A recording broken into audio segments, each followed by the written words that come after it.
Good afternoon, everyone. I'd like to call the meeting to order and acknowledge that we're in Treaty 1 territory, the home and traditional lands of the Anishinaabe, Ojibwe, Innu, Cree, and Dakota peoples, and in the national homeland of the Red River Métis. Our drinking water comes from Shoal Lake 40 First Nation in Treaty 3 territory. My name is Lynn Nesbitt, and I'm chairing the panel today. Joining me on the panel to my far right is Lori Davidson, and to my immediate right is Doug Marks. Our secretary is Louise Boyley, and our assessor is Marina Tenawara. To the Zoom participants of the hearing, please note you are placed in the waiting room until your property is called upon. When it is your turn, you'll be admitted into the meeting. Kindly follow along on the City of Winnipeg's Board of Revision YouTube channel for the hearing process. Once the host admits you into the hearing, please close or mute your YouTube player. You will then be permitted to speak with respect to your property. Once your hearing has concluded, you can leave the meeting. We'll be hearing applications for revision of the assessment roll in accordance with the Municipal Assessment Act. The matters for which revision is requested have been described in each application, and we will limit discussion to those matters. The statements that are made at this hearing are sworn testimony, and anyone speaking to the matters must be sworn in. Be advised that comparisons of assessments of properties are not considered evidence of market value by the Board of Revision. The Board of Revision is appointed annually by Council and is independent of it in the City Administration. It makes its decisions on the basis of the evidence provided at this hearing and issues a written order that will be mailed to all parties as soon as possible. Please note that the Board's decisions with respect to an application may be appealed to the Manitoba Municipal Board if the matter pertains to assess value or classification, or to the Court of King's Bench if the matter pertains to the application of exemptions from taxation. Should you wish to appeal, information on how to do so will be included with the Board's order. With respect to the hearing process, I'll confirm the points of appeal with your property to be addressed with each applicant following the swearing in. We will then have the assessor's testimony, followed by questions that the applicant may have, and then the applicant's testimony followed by questions. Each side will have an opportunity to summarize if they wish. Once all of the evidence about an application has been brought forward, the applicant may leave. The process will repeat for each item on the docket today. The session will close after all the applications have been heard, and the Board will deliberate in private and make its decisions. You will receive the Board's decision by registered mail as soon as possible. As information, all public hearings are live streamed, recorded, and will be part of the public record. We'll be hearing items 4 through 9 on our docket today. Ms. Boyley, please affirm the assessor's and applicant's testimony. Okay, Madam Assessor, please stand. Please state your full name. Do you affirm that the evidence you are about to give at this hearing is the truth, the whole truth, and nothing but the truth? I do. Thank you. Thank you. You may be seated. Mr. Applicant, please state your full name. There you go. Do you affirm that the evidence you're about to give at this hearing is the truth, the whole truth, and nothing but the truth? I do. Thank you. Good afternoon, Ms. Tenawara and Mr. Wren. Good afternoon. We're going to start with item number 4 on our agenda, which is 686 Sterling Line Parkway. But I understand before we begin, there is a preliminary issue we need to deal with, Ms. Tenawara. Yeah, actually, that's the. I forget to delete that recommendation. It's auto-generated one. They are submitted the income expenses mirror. It is attached in here. Okay. When I found the briefs, it's automatically came up. I supposed to delete it because it came up because of the multi-role submission. This year we are no longer seeking penalties for the multi-roles. Okay. I totally forget to delete it. Okay. Yeah, I'm not you. seeking any penalty. Okay. It is attached in here. Thank you very much for clarifying that then. So then you may begin with your presentation on item number 4, 686 Sterling Line Parkway. Thank you, Madam Chair. Today I'm making a recommendation this property, but I will read through the information. Sold number 10006768300. Property address 686 Sterling Line Parkway. This valuation, original value went out 5,353,000. Today I'm making to reduce value to 3,671,000. The reason for the change, this property has a 3 unit, is unfinished, unoccupied, unfinished units. We did some rental adjustments for the unfinished units, and also we gave the unfinished allowance for these units. The reason of this one, we are making a recommendation to reduce the value for this property. Okay, I'll just repeat that value. $3,671,000. That's right. Thank Thank you, Madam Chair. Thank you. Mr. Runner, what do you say to that? Madam Chair, for all properties, I'm in agreement with the recommendations, subject only to the caveat that I don't have instructions, but I anticipate getting them. So I am in agreement with 3,671,000. Thank you very much. Do you wish to make a No, presentation? no, not other than that. Okay, thank you, Mr. Runner.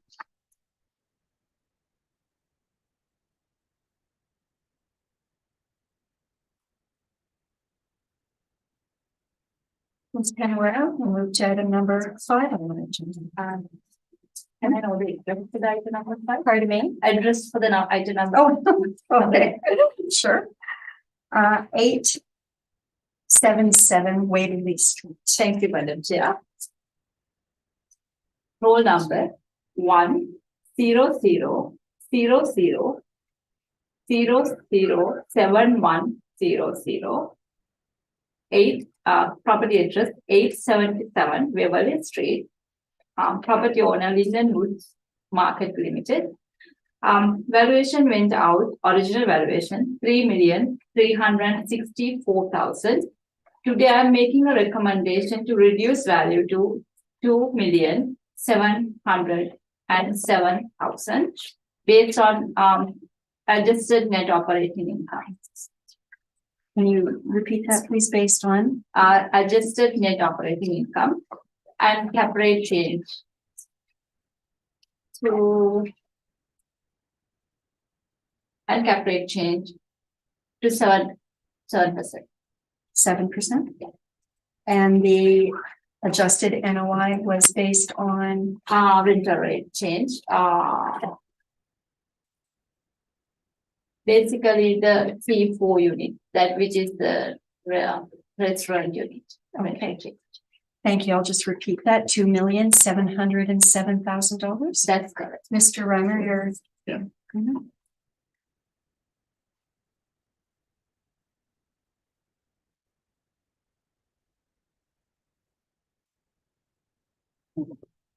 Item number 6 on our agenda, 867 Waverly Street. Thank you, Madam Chair. Roll number 10000007300. Property address 867 Waverly Street. Property owner Linden Wood Market Limited. Original valuation was 3,869,000. Today my recommendation to reduce value to 2,536,000. The recommendation based on, originally we have 2 income stream. One is the restaurant income stream. Other one is the neighborhood shopping center income stream. I merged both income stream to one. Now it's saying under the neighborhood shopping center income stream, cap rate has changed and also net operating income has changed. And the NOI was changed based on the rental rate? Based on actually merging the two. Okay. Yeah. And the cap rate changed to? Cap rate changed to 7%. And the NOI, Pardon me? the NOI, NOI 177,516. So Mr. Reimer, that value is 2,536,000. Thank you.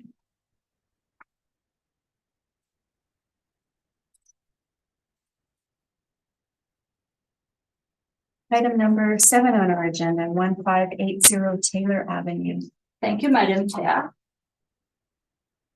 Whole number 12062860,300. Property address 1580 Taylor Avenue. Property owner, the Eastern Real Estate and Development Corporation.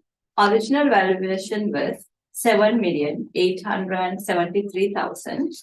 My recommendation is 6,998,000.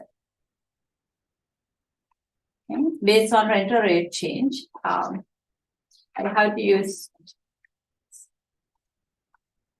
have to change some rental rates based on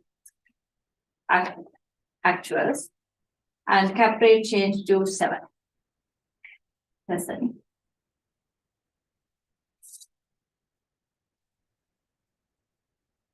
Okay, that value again is 6,998,000. That's right. Thank Mr. you. Riley. We're in agreement. Thank you.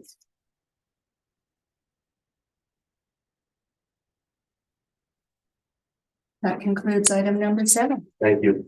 You said it was going to be fast, and you were right. Thank you, Ms. Kenware. Thank you. We're just waiting for our assessment to join. Yeah, Thank you. Thank you. And he's Is he in there? the waiting room right now. So Okay. shall I let him in?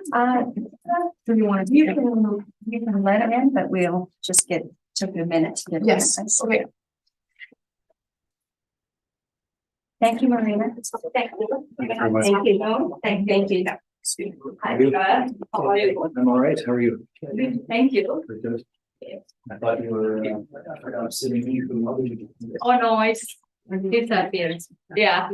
I don't think that. Well, how are you? I am overly full, yes. Are you? Mhm. Oh, no. My last hearing was largely coughs. There's so many bugs going around. Yes, yeah. Yes, yeah. Yeah, it seems that way.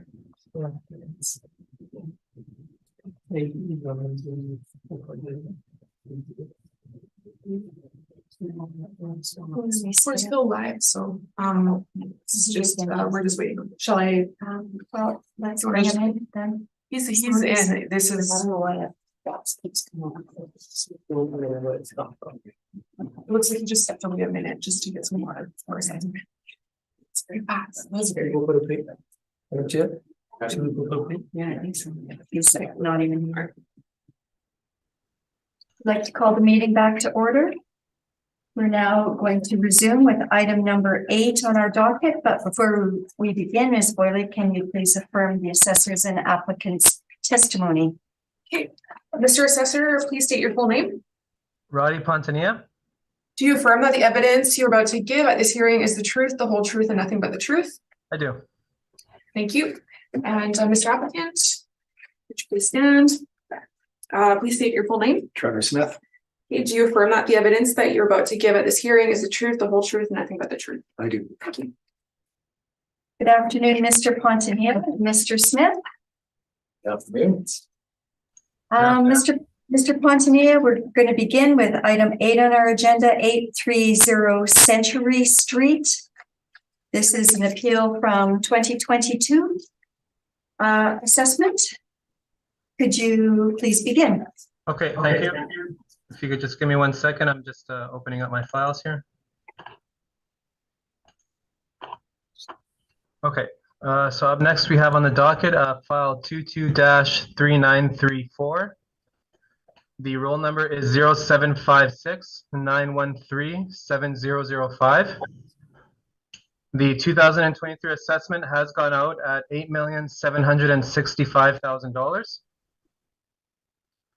This property is listed as a CMRWC, Commercial Retail Warehouse Center. We have an actual and effective year built of 2022, an average of 28-foot wall height, a total leasable area of 39,191 square feet. So if I can direct your attention to page 2, you'll see a picture, a pad eye view image of the subject property. Looks to be in between Century Street and Bradford Street. And then on page 3, we do have some pictometry from, looks to be from May 7th of 2021. And we can see at the time that the improvement was being put onto the parcel, which has been completed as of 2022. And then if we look on page 4, we can see a north-facing view and an east-facing view of the subject property. And then on page 5, we have some newer images from 2022 from the Google Street View overlay map. And it shows the improvements that are now on the parcel. And then as well on page 6, I included a picture of the VCOM land from October 2018 to show that the improvement has been built on there. We do have a sale from 2019 for 1.3 million. And we have no leases on the property. As my understanding, it's owner occupied. And it was just put onto the roll as of 2022. For rent comparables, I have included a range of rent comparables. These are all being used in the same manner of CMRWC or commercial retail warehouse centers. So you'll note that they're all bigger square footages ranging from 15,275 square feet at the lower end to 29,321 square feet at the higher end. And then we do have the rents ranging from $12.90 at the lower end to $21.25 at the higher end.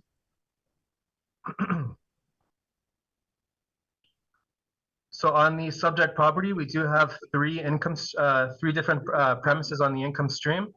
So the first one we have is the main floor. It's the retail warehouse, and we do have 17,445 square feet at a modeled rent rate of $16.95 per square foot.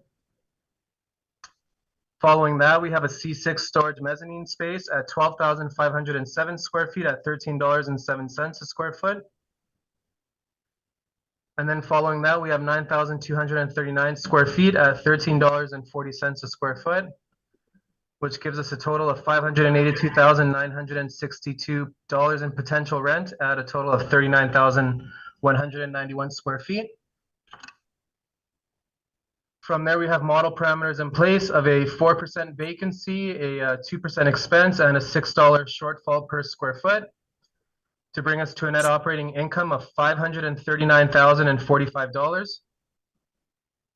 And then from there, we have a cap rate applied of 6.15%, which brings us to our overall total value of $8,765,000. On page 10, we do have an income value summary of the stream that we just spoke about. And then on page 11, we have some cap rate information. So you'll note if we look at the retail section that we do have, we don't have commercial retail warehouse there, but our closest in equivalency would be the strip malls. And we do have a cap rate from the low end of 5.40 to a higher end of 8.65. And you'll note that our subject property is at 6.15%. And then on page 12, we do have some Municipal Assessment Act excerpts. And then on page 13, and taking us to the end of our presentation, is the subject properties, some screenshots of some building plans of the subject property. As we don't have any income and expense mailer yet, as the property just went onto the roll this year that we're speaking of in 2022. And that takes us to page 18, and that's the end of my presentation. Thank you. Thank you, Mr. Fontania. Mr. Smith, do you have any questions? I do have some questions. Thank you, Madam Chair. Mr. Fontania, the subject property, did you have a chance to inspect the subject property yourself? I didn't have a chance. Okay, so you have not seen the inside and the layout, etc. personally then?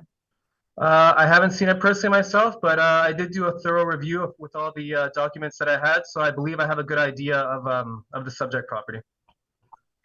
Okay, and what would the physical layout of the property be? Is it entirely a retail floor space, or how is it demised? Well, we have it demised into 3 spaces: the C1 retail warehouse main section, and then we have 2 C6 storage mezzanine spaces on the income stream. So any more of the particulars, I'm sure you'd be able to illuminate us on it. Yeah, absolutely. And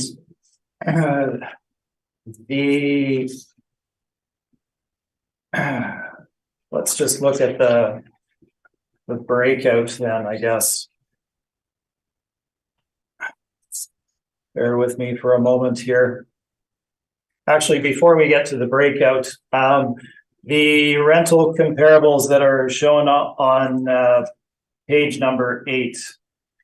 These are all retail warehouse comparables you've indicated. That's correct. Okay, and so they would I be correct in stating that they're largely retail sales floor? Without looking at every single detail, I guess I can accept that. For the majority, they look, at least from the tenants that are in place, to be fully retail.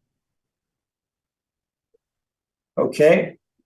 And looking at the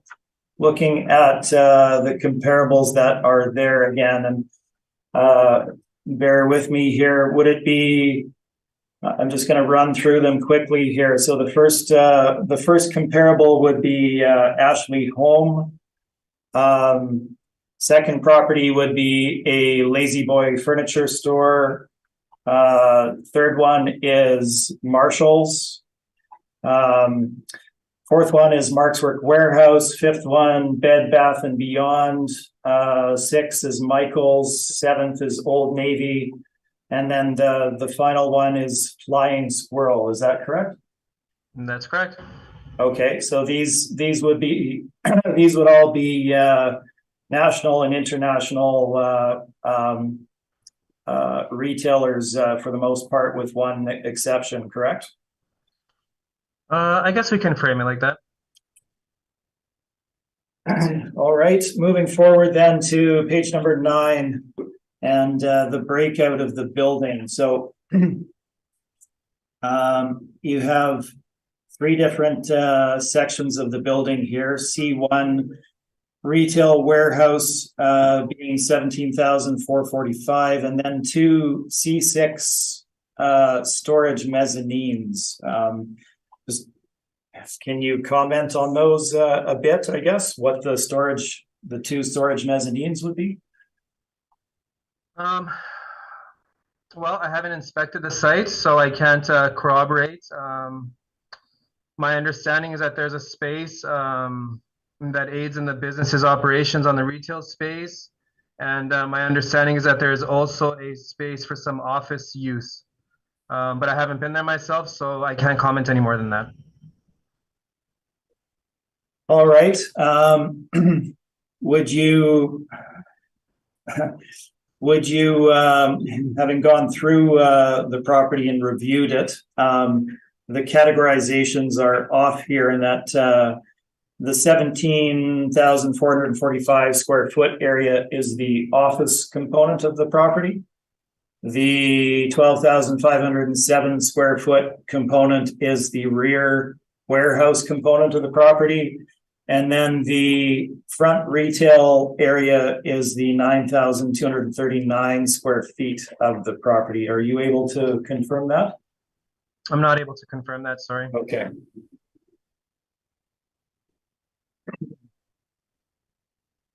So just looking at the rental rates there, then the model has assigned a rental rate of over $13 to a warehouse component of the property then, I guess?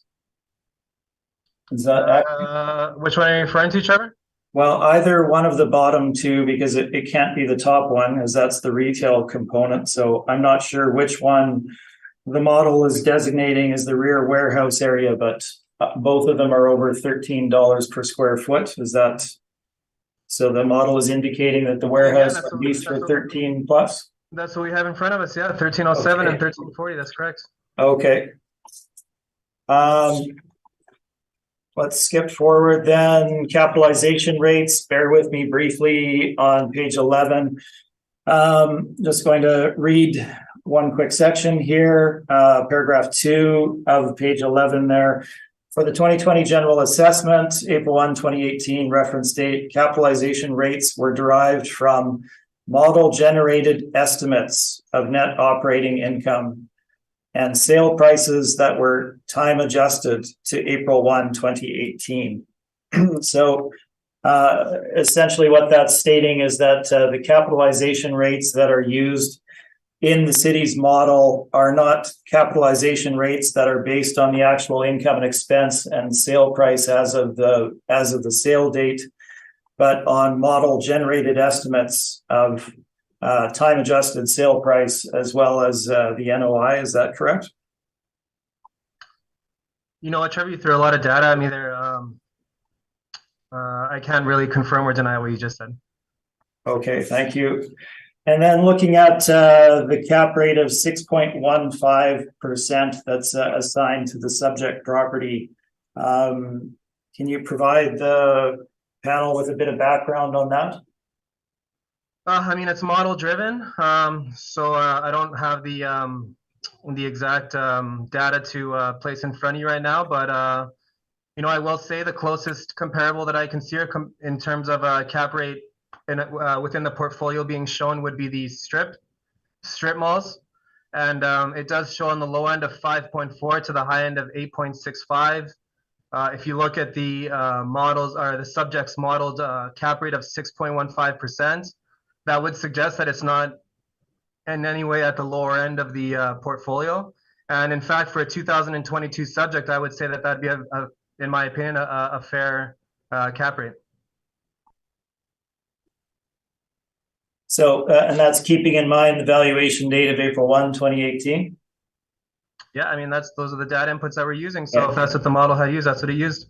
Okay, so looking at, again, at page 11, capitalization rates. So when I review the city's retail cap rate ranges, it's broken into 5 categories. We have regional, which would be your St. Vital centers and polo parks, power centers, which would be your power center nodes like Kenaston and McGillivray,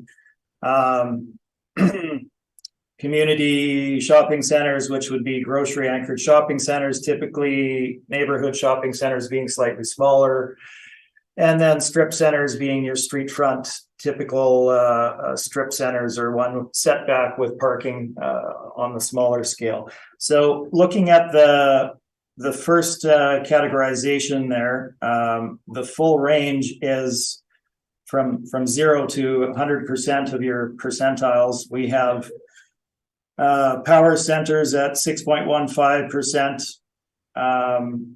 regionals at 5.75%, community at 6.75, neighborhood at 6.15, and strip being the only outlier there, essentially at 5.4% on the bottom, the very bottom end. So the premium cap rates for the relevant time frame. Is the city suggesting that the subject property would be at the very bottom end of the capitalization rate range? It's a 2022. I mean, I don't know what else to say. It's a brand new building. Yeah, I mean, it could very well be at the lower end of the cap rates. We have to take the effective year into consideration, and you know, if that's what the model is suggesting the cap rate is, I'm comfortable with that 6.15. Yeah, and is it fair to say that capitalization rate is largely based on the date of construction? It being a new building, as you have that would mentioned? definitely be a big factor. Yeah, it's an effective year of 2022 that would be driving. I would suggest that would be a major factor that's driving the cap rate, but there are other factors as well in terms of location. You know, Right. Other data inputs. There's many data inputs into our cap rate information. Okay, those would be all of my questions. Thank you. Thank you, Mr. Smith. Mr. Marks, do you have any questions? No, my question's been answered. Thank you. Ms. Davidson? I just had one question. This was built, or it was finished construction in 2022, right? From my understanding, that's correct. That's when it went onto the roll. So I didn't put it on myself, but yes, my understanding is it went onto the roll. I believe it was February of 2022, but it could be around there, around the beginning of 2022. Okay. Was there any building permit information or other information like that around this property? There was a lot of permit information. Yeah, I mean, If you just give me a second here, I can just take a look at some of what I happen to. I have to object to the going into the city system to present new information. It doesn't, it's not information that's before us today. And I find this happens in a lot of the hearings this year when you have one person remote. You get the introduction of new information. Let's just take a minute and we'll discuss that. We'll just recess for a couple minutes, Mr. Fontanier. I'd like to call the meeting back to order. So we'll withdraw the question about building permit information. Ms. Davidson, do you have additional questions? Just one other, question. Sorry. In your rent, you had divided it up into, and you called it warehouse, storage mezzanine, and storage mezzanine. And I think you're indicating that how much, because you called it warehouse, storage, and mezzanine, you're classifying it though as retail. So I guess how much would you say is attributable to the retail part? You know what, for the exact numbers, it's difficult to say. I'm just going off the information I have in front of me. So I can only say that and from my understanding, the 17,445 square feet, I would suggest that's the retail warehouse space. And so the other two spaces, they could be divided into the office space or the storage space. Right now, we just have it as storage mezzanine on both. So, I mean, we just currently have it as storage mezzanine for both those. Okay, thank you. Thank you. That's all of my questions. Thank you. Thank you. And I do have a question. You indicated that the strip mall cap rate is probably the most equivalent. Can you define for me what constitutes a strip mall? So my understanding is a strip mall would be set up so that there are multiple CRUs or commercial retail units that are set up side by side to each other. There is a building to land ratio that has for parking to allow for the customers to park on the parking lots that are typically associated with the strip malls. And yeah, they're income producing properties that are set up as what we understand to be adjacent commercial retail units side by side. Okay, and does this property have multiple CRUs or adjacent commercial properties? No, but I never suggested that it was a strip mall. What I'm suggesting is that would be the most equivalent to the commercial retail warehouse centers. It's not a strip mall. I never mean to say that it is or allude to the fact. That's just simply for us to understand the limited cap rate information that we have in front of us. But this isn't a strip mall, you know. I mean, it might share some characteristics in terms of there's parking on site and, you know, but it's not a strip mall, and I don't mean to say it is. Okay, so then your comps then, in terms of your comparables, you've used retail sort of large box type. I'm calling them large box. That's probably the wrong thing to call them, but Ashley, Lazy Boy, Marshalls. Do they also have, we've heard Mr. Smith talk about an office component, and do they also have office components associated with these properties, or are they just simply like predominantly retail? Right. You know, it's difficult to say. I haven't personally inspected every single building layout for every single one of these comparables. This is just market lease information that we have. So any answer to that would be purely speculation. One can assume that there always is some office space for any business that's required. You know, being the fact that it's an integral part of any business. But in terms of dedicated office space, it's hard to say if any of these comparables have a significant amount of office space. One thing that we can do that I'd like to add is that we can take a look at the total potential rent and then just divide it by the leasable area. If we do that, we do get a value of $14.87 per square foot overall. So that could be another indicator if you wanted to then somewhat take a look at what these rents are. If you do want to compare apples to apples per se, you can just look at an overall total price per square foot and then apply it as well. And even when you look at it like that, it does seem to be that the subject falls into the range of what we have on file. And once again, I just would like to point out the fact that it's a 2022 for an effective year build, Whereas all of my comparables, they range from 1990 at the lower end up to 2012. Sorry, at the much higher end. So ours is 2022. My range of comps is 1999 to 2012. Those are all things to perhaps take into consideration.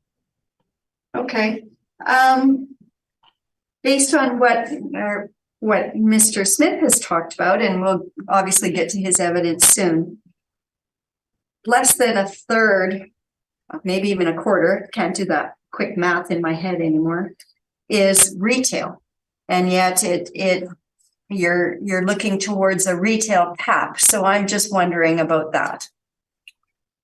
I mean, if I can direct your attention back to page 5 and page 6 of my brief, the tenant is Urban Tactical. I mean, this is a very well-known brand as well, so I don't see why it wouldn't be comparable to Mark's, to Ashley. I mean, these are all just interchangeable retail spaces. And I mean, one can look at the front and see all the windows that you can see into some sort of a retail space inside, and so I would say that they are all comparable. I mean, Urban Tactical isn't a mom and pop brand. That's also from my understanding, it's a well-known brand as well. And once again, if you take a look at the overall potential rent and divide it by the overall area that we have, we can divide this up as we want. $16 here, $13.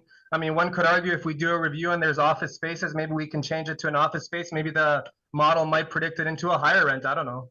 I mean, we have it as C6s right now. So, and at the end of the day, if you take the overall potential rent and by its size, we are getting an overall of $14.87 per square foot. So for a 2022 building of that size, it doesn't seem unreasonable to me whatsoever to have a $14 overall per square foot value on it. Okay, thank you, Mr. Pontinia. You're welcome. Mr. Smith. I do have rebuttal information for this file. Okay, so let's deal with your direct evidence first, and we'll. Information. Pardon me, Mr. Pontinia? I don't believe I've received any rebuttal information on it. Okay, he hasn't introduced it yet formally. Oh, okay. So we'll deal with his direct evidence, and then we'll deal with his rebuttal information. Okay, excellent. Thank you. Okay, thank you. Okay, great. Thank you, Madam Chair. So property we're dealing with today is 830 Century. It was constructed or finished construction in 2022. And the owner operator is the owner of Urban Tactical. Now, just to correct some information that was just put out, Urban Tactical is a local company in Winnipeg. They had a location in an older industrial building further down Route 90. If you look at that area of Route 90, it's largely composed of older industrial buildings. And that is where Urban Tactical was located. And they grew their online business and needed a different facility to accommodate their business. So they were able to purchase the subject property for $1.3 million back in 2019 and build a building for their particular purposes. Now, again, as I mentioned, much of their business is online. So they do have a retail front to this particular property, but it's the only one they have. If you go to Saskatoon or St. John's or Toronto, you're not going to see Urban Tactical in any of the retail malls there. That's because this is their only location. They only sell the majority of their products online. So it's purpose-built for their particular property, for their particular needs, that is. The property itself, as I'd indicated, the city's breakout of the property is not quite accurate in terms of the breakout. And I can confirm this as we walk through the photos, but the largest portion of the property is the office component. That is 17,445 square feet. That forms the central part of the building, and it's 2 floors.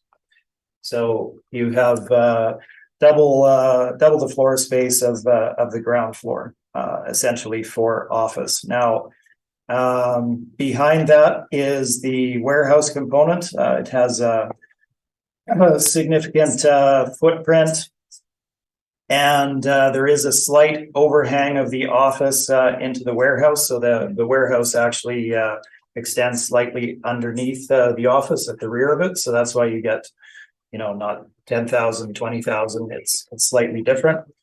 So the warehouse component is 12,507 square feet.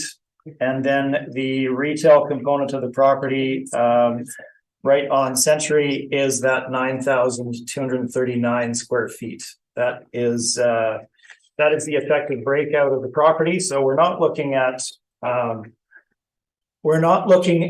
a property that would be typically demised as a retail wholesale center, as the city has it categorized. If you walk into a Marshall's or a Mark's Work Warehouse or a Michael's, any of these ones that the city has provided, for the most part, they're going to be composed of mainly selling floor, so 80 to 90% selling floor, with some stock room and loading at the back, and a minor amount of office for the local manager, etc. They're not; these are obviously not one-off stores, so they don't have their entire office component for that particular brand located in each and every retail outlet. So there would be a very minor component of office, probably one office, and then your rear shipping area, essentially. So you're looking at mainly selling floor. The critical thing to look at here as well is location. Location is everything in retail. And we'll get to this in my rebuttal evidence when we get there, but as they say in residential retail, location, it's exactly and much more critical for retail. And the reason for that being is agglomeration of uses, such as in the immediate Polo Park area, where you have a density of retail development that drives traffic flow and shoppers and supports greater levels of commerce, and that drives greater property values and property rents, etc. So that is a very critical component of what we're going to look at here today. And I will get to that in a moment, but just to start with, it's not in a location that would be comparable to the majority of those comparables that have been provided to you today. So let's flip forward to my page number 3. Property, the 2022 supplementary assessment for the property is $8,765,000. Our valuation of the property is $5,610,000. So you'll look at that and go, well, that's a very significant gulf. How can that be? I'll walk you through that here, and keep in mind that we're being reasonable in all of the assumptions that we're making here in applying the evaluation model to the subject property. So the breakout of the leasable area is shown there for you. We have 24% retail, essentially, well, 23%, 45% office, and 32% warehouse, comprising the overall 39,191 square feet. It sits on 1.9 acres, which gives you a land plan area ratio of 2.76. Let's look at the photos. Yes, it's a brand new building. They constructed a nice property. There's no doubt about that. You can see the photos on page 4, which I recently took. The photos on page 5 show you the front retail area. You can see that it is open plan. You have open deck beams at the top, your support girders, etc. It is similar in that way to your retailers, but that's a single section of the property. And indeed is the smallest component of the property as well. Moving on from there, and actually, while we're on page 5, if you look at the photos there, you can see some windows at the rear, the rear of the retail area. That's the second floor office that we're looking at there. It spans the entire building and covers essentially the same area as the main floor, slightly more actually, as there's an overhang into the warehouse area. Moving on, page 6, looking at the office components. This is what the office looks like. You have some individual offices. You have some open plan office area at the bottom of page 6. And then just for completeness, we have a photo of the warehouse area at the rear on page 7 and a photo of the external loading area at the rear of the property. So that is the building that we're looking at. Where is the, well, site description is shown on page number 8. If you look at the bottom end of that photo, that is south, and you can see just the edge of the hotel property that immediately abuts the subject property to the south, not to the north. So flipping over, property location on page number 9. So property is located between Century and Bradford, so on Route 90, and it is located to the north of Wellington. So let's look at what that actual area is in the immediate surroundings. I didn't provide photos of all of this, but I'll describe it to you. As stated already, Best Western Hotel is immediately to the south, fronting on Wellington. To the immediate east of the subject property across Century, you have an Artis REIT owned flex warehouse on the eastern side, running from the corner of Wellington to the north. So that is the east side of the property. To the west, on Bradford, you have Old Small Industrial. That's largely what this section of Route 90 is as you head north from Wellington. You're looking at older, lower ceilinged, dated industrial for the most part. And to the north, exactly what I said. To the west, older industrial. We have Imperial Steel, Jeffscan, and there is a Bill Knight Flooring there, but they're largely the only retail-ish owner-occupant in that area. So that's what we're looking at for the subject property. If we look at the comparables that have been provided by the city, and I'll run through this in my rebuttal, we're dominantly looking at properties that are tightly in and around the Polo Park area on St. James, actually on the Polo Park extended site itself. Very different animals. So what we want is to provide comparables that give you the best overall picture of what the subject property would lease for and what it would transact for in the marketplace. So let's move forward to the valuation itself on page number 12. As already stated, we don't have a retail warehouse here. Essentially, we have we have a significant retail front on the building. We have a very large office footprint, overbuilt essentially for nearly all owner occupants. It is built to suit for this particular user. Then they, being an online retailer, they need a significant amount of office space, so they built it into their own property. Then you have warehouse at the rear. So how do we come up with an effective rate for that? Well, let's look at the areas of them and look at what appropriate rental rates would be for each of those. So starting with retail,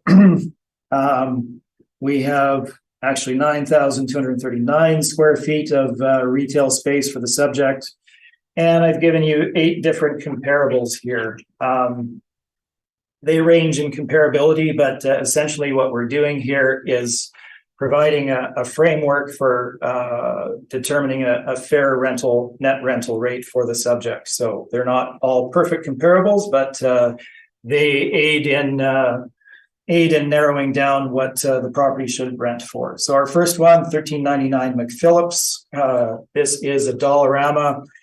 It is a little over 13,000 square feet, leased in 2017 at a rate of $15 a square foot. That's on Garden City Shopping Center.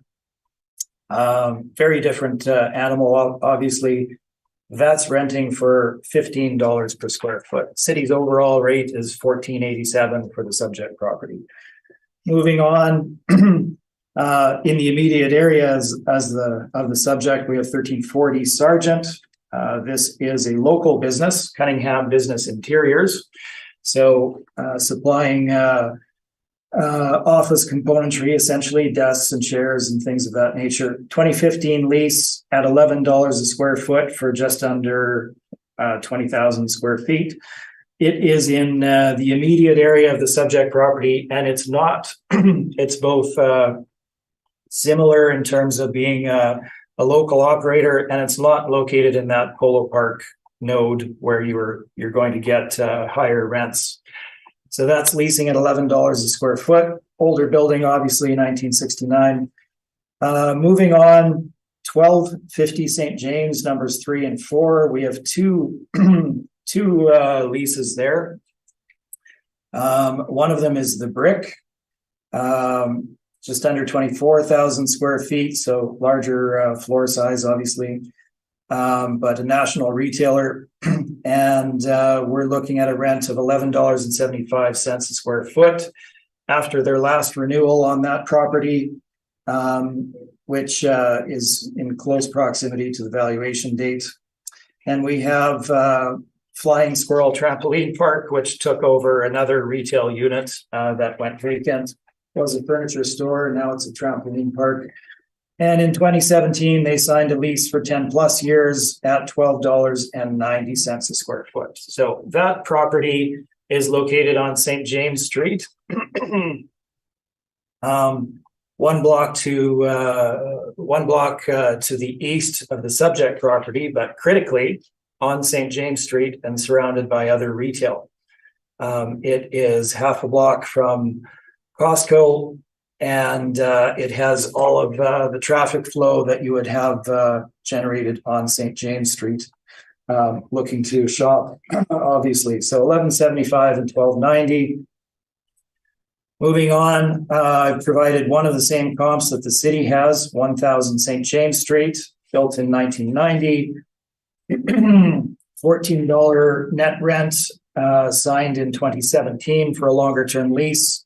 This is an Ashley home store, very well located on St. James Street on a corner.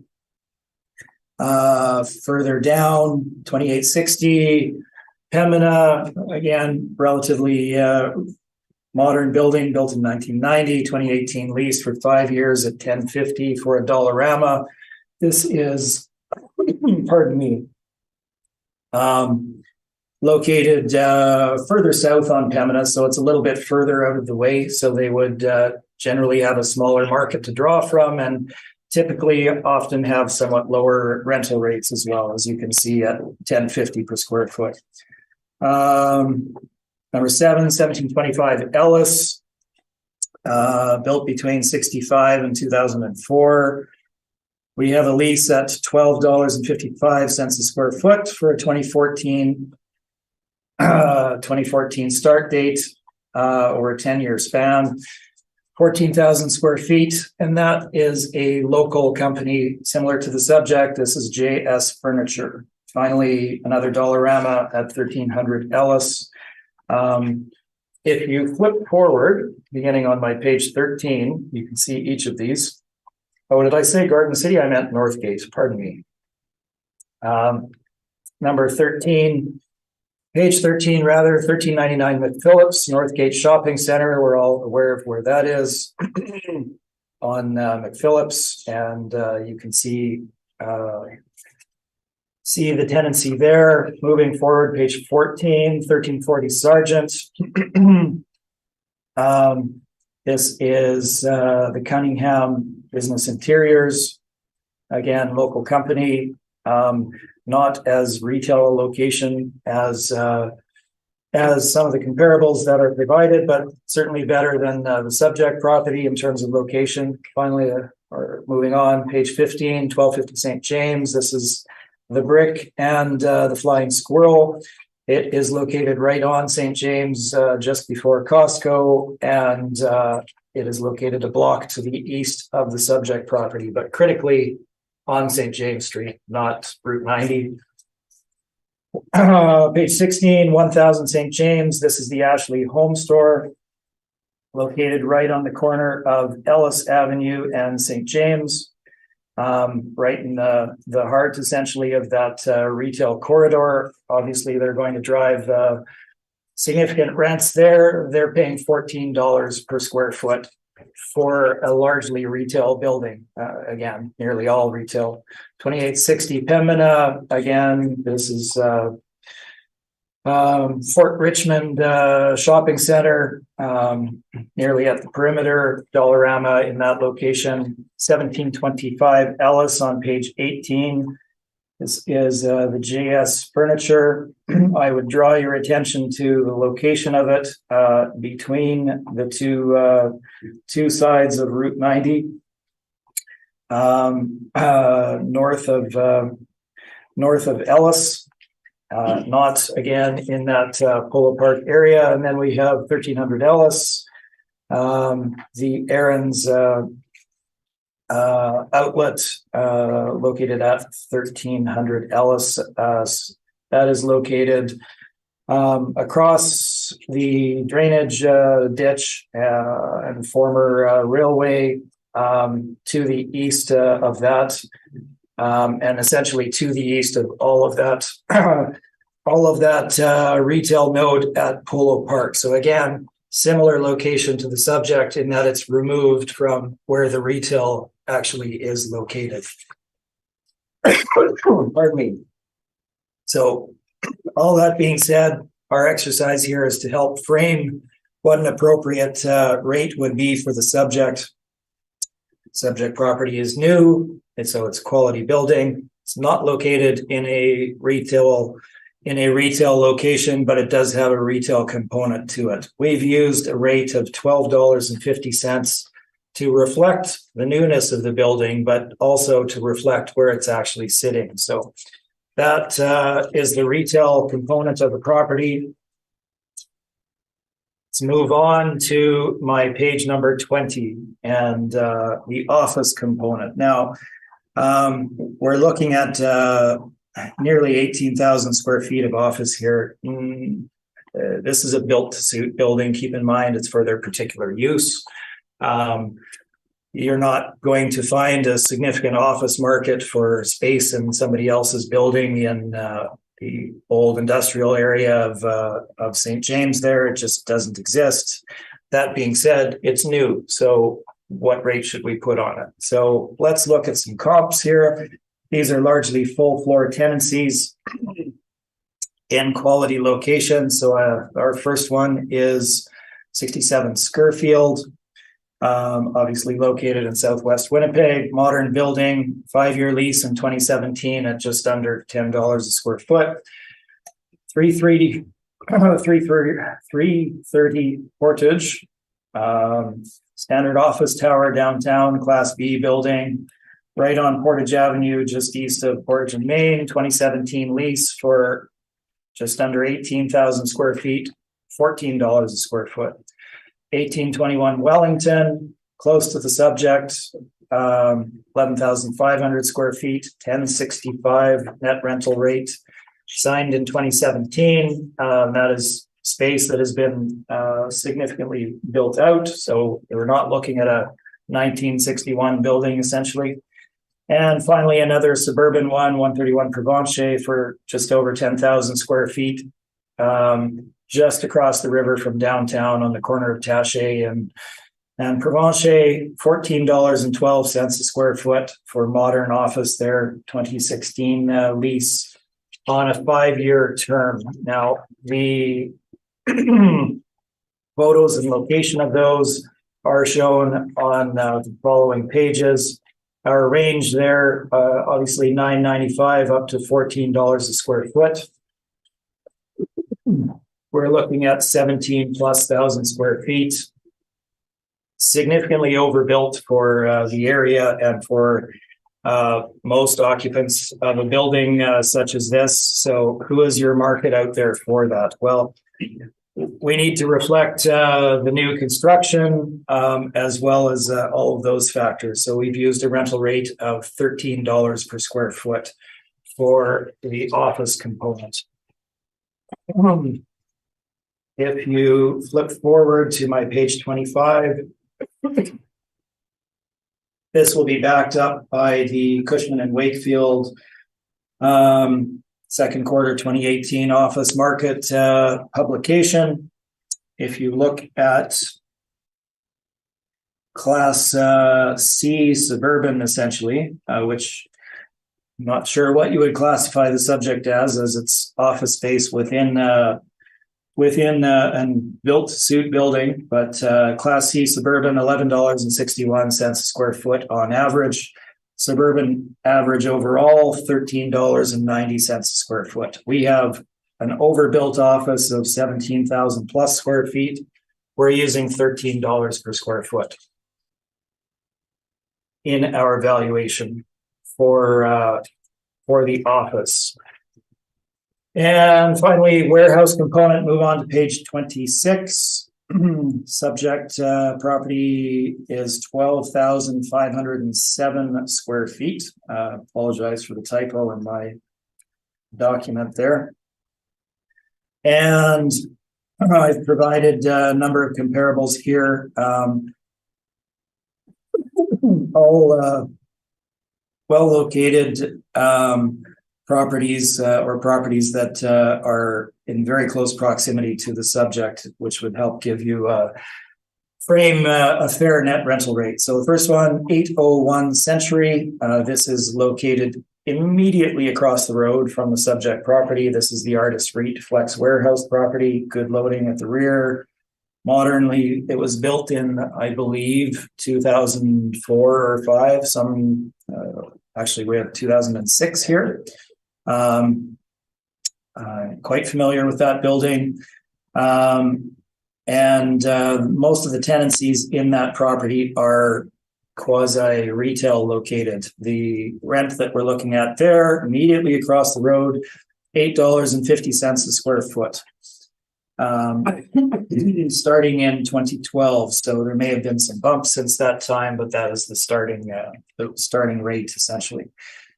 1336 Sargent, $8 a square foot for a 2017 lease over a 5-year term. That is, the tenancy there is ensuite, bath, and kitchen showroom.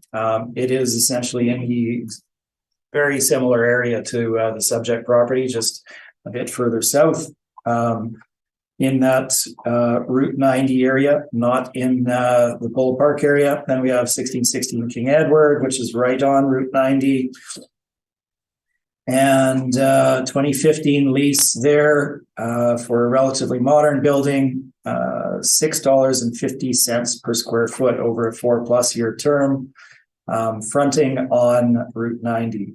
So actually fronting on Route 90. 167 Hutchings, similar size to the subject, just warehouse space in Inkster Industrial, $8.75 per square foot, signed in 2015. And finally, 214 Debates, again, similar size to the subject at just over 13,000 square feet. Modern building in the St. Boniface Industrial Park itself, so very nice surroundings. $6 per square foot for warehouse space there in 2017, and that would be KCD Quartz and Granite. It's a producer of countertops, essentially. So our rate range that we're looking at, $6 up to $8.75 a square foot, essentially. Now, what do we have? We have, pardon me, we have 12,507 square feet located at the rear of the property, fronting or backing rather onto Bradford, with a very low site coverage if one were to look at it as an industrial building, 2.87. We have used a rate of $8 per square foot to reflect this. So what is your market for space at the rear of a building in that particular area? Let's move on in the valuation expenses on page 27. We're using the same vacancy rate as the city. We're also using the same expense allowance, as in this instance it is owner occupied, built to suit. And we are also using the same shortfall of $6 per square foot. Let's move on to cap rate. Now, the city is comparing this to, indicating that it's most comparable to a strip center. It's really not most comparable to a strip center. It's an animal unto itself. If you look at it, you can look at it in a number of ways. It's a single tenant property, significantly larger than many strip centers. It has office, warehouse, and retail components, not just retail. And strip centers typically are on your major thoroughfares and have multiple tenancies, which lowers your risk.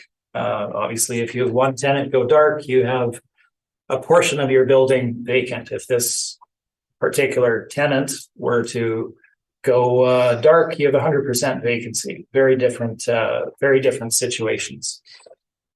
So it's not strictly a strip center, and there would be significantly greater risk based on location, the build to suit nature of the property, and the other factors we've discussed here. So let's run through this quickly. I've given you retail cap rates from each of the components. Now, we're not going to capitalize each section separately. We're going to come up with one cap rate that will most appropriately be applied to the whole building. But to help us frame it, we have this additional information. So looking at my page 28, commercial brokerage market participants, Cushman Wakefield and CB Richard Ellis have indicated cap rate ranges of 6.5% to 7.25% for non-anchored retail strip malls. Now, I'm not calling it a strip mall. I'm just indicating that is the range that the main commercial brokerages are indicating would be fair for an investment grade asset of non-anchored retail strip mall. Significantly lower risk on an asset such as that. That is the range they're providing. We've given you our retail cap rate study at the bottom of the page. These are all essentially strip malls, all well located within the city, and they were all purchased based on the in-place income and expense as of the valuation date. So these are not projections. These are the actuals as of the time frame. We have cap rates ranging from 7.1 to 9.1% in our study here, with the bulk of them falling between 7.1 and 7.5, 7.1, 7.4, 7.5, and 7.6. We move on to office cap rates, as shown on page 29. Same thing here. We look at our capitalization rates provided. They vary in location, obviously, and size, category, etc. But these are investment transactions that help us frame what office participants, investment participants are paying for assets in the Winnipeg market at the relevant time frame. So first one is 294 Portage. It is a heritage office building right downtown, very close to Portage in Maine, 8.7% cap rate, significantly updated property sold in 2018. 2031 Portage is the second one, much smaller property located further west, 6.75% cap rate now. You can see the remainder of them there. Donald Street property, $1,550,000, 2017. 10% capitalization rate, again, significantly updated from its original time frame. 200 Portage, right at the corner of Portage and Main, 2017 sale at 7.9%. Now that was a property that was losing its main tenant, but had obviously significant upside with regard to leasing in that location.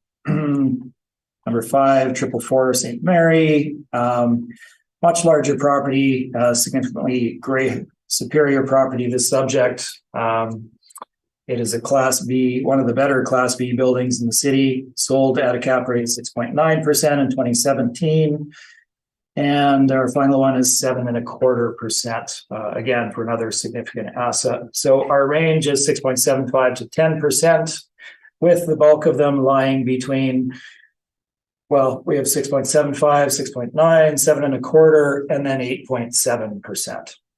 So that's essentially what you're looking at. Moving on, warehouse shown on page number 30. You can see the addresses there for these. They're all in the relevant time frame.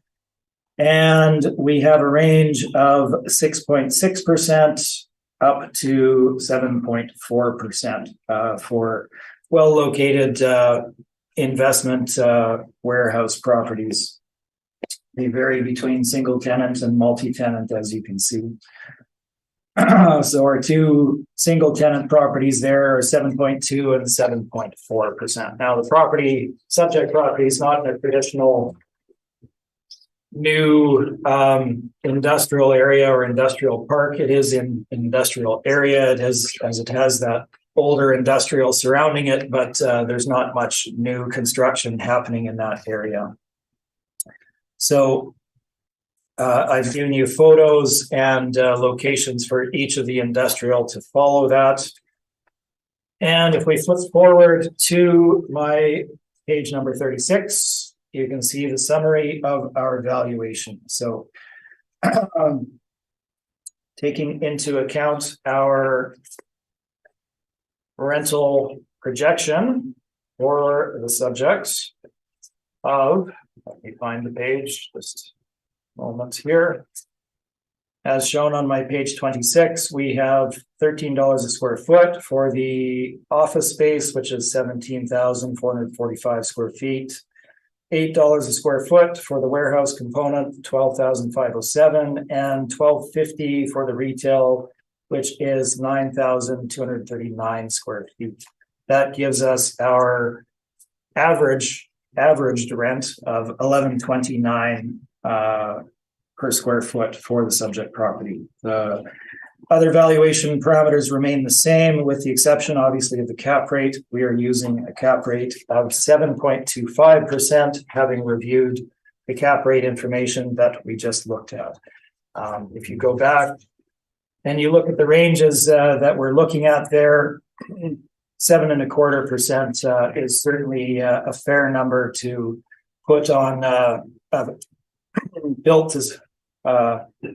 build to suit property, which is specific to this particular owner. Yes, it's a new property. No, it's not located in a retail area or an office area or a warehouse area in particular. 7.25% is a very fair cap rate to place on this valuation. So using 7.25% gives us our final market value of $5,610,000. I'm just going to quickly summarize those caps again. Retail brokerages are indicating between 6.5 and 7.25 for non-anchored strips. We have 7.1 to 9.7, mostly between 7 and 7.6. Office brokerages indicating 6.75 to 7.5. And our range is 6.75 to 10, with most of them lying between 7 and 8. And industrial brokerage is indicating between 6 and 7.75%. And our study is indicating between 6.6 and 7.4%. We are using 7.25% overall for the subject.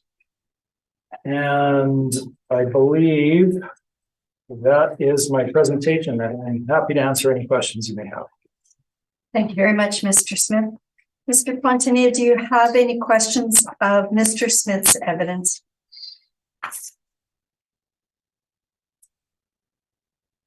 You're muted.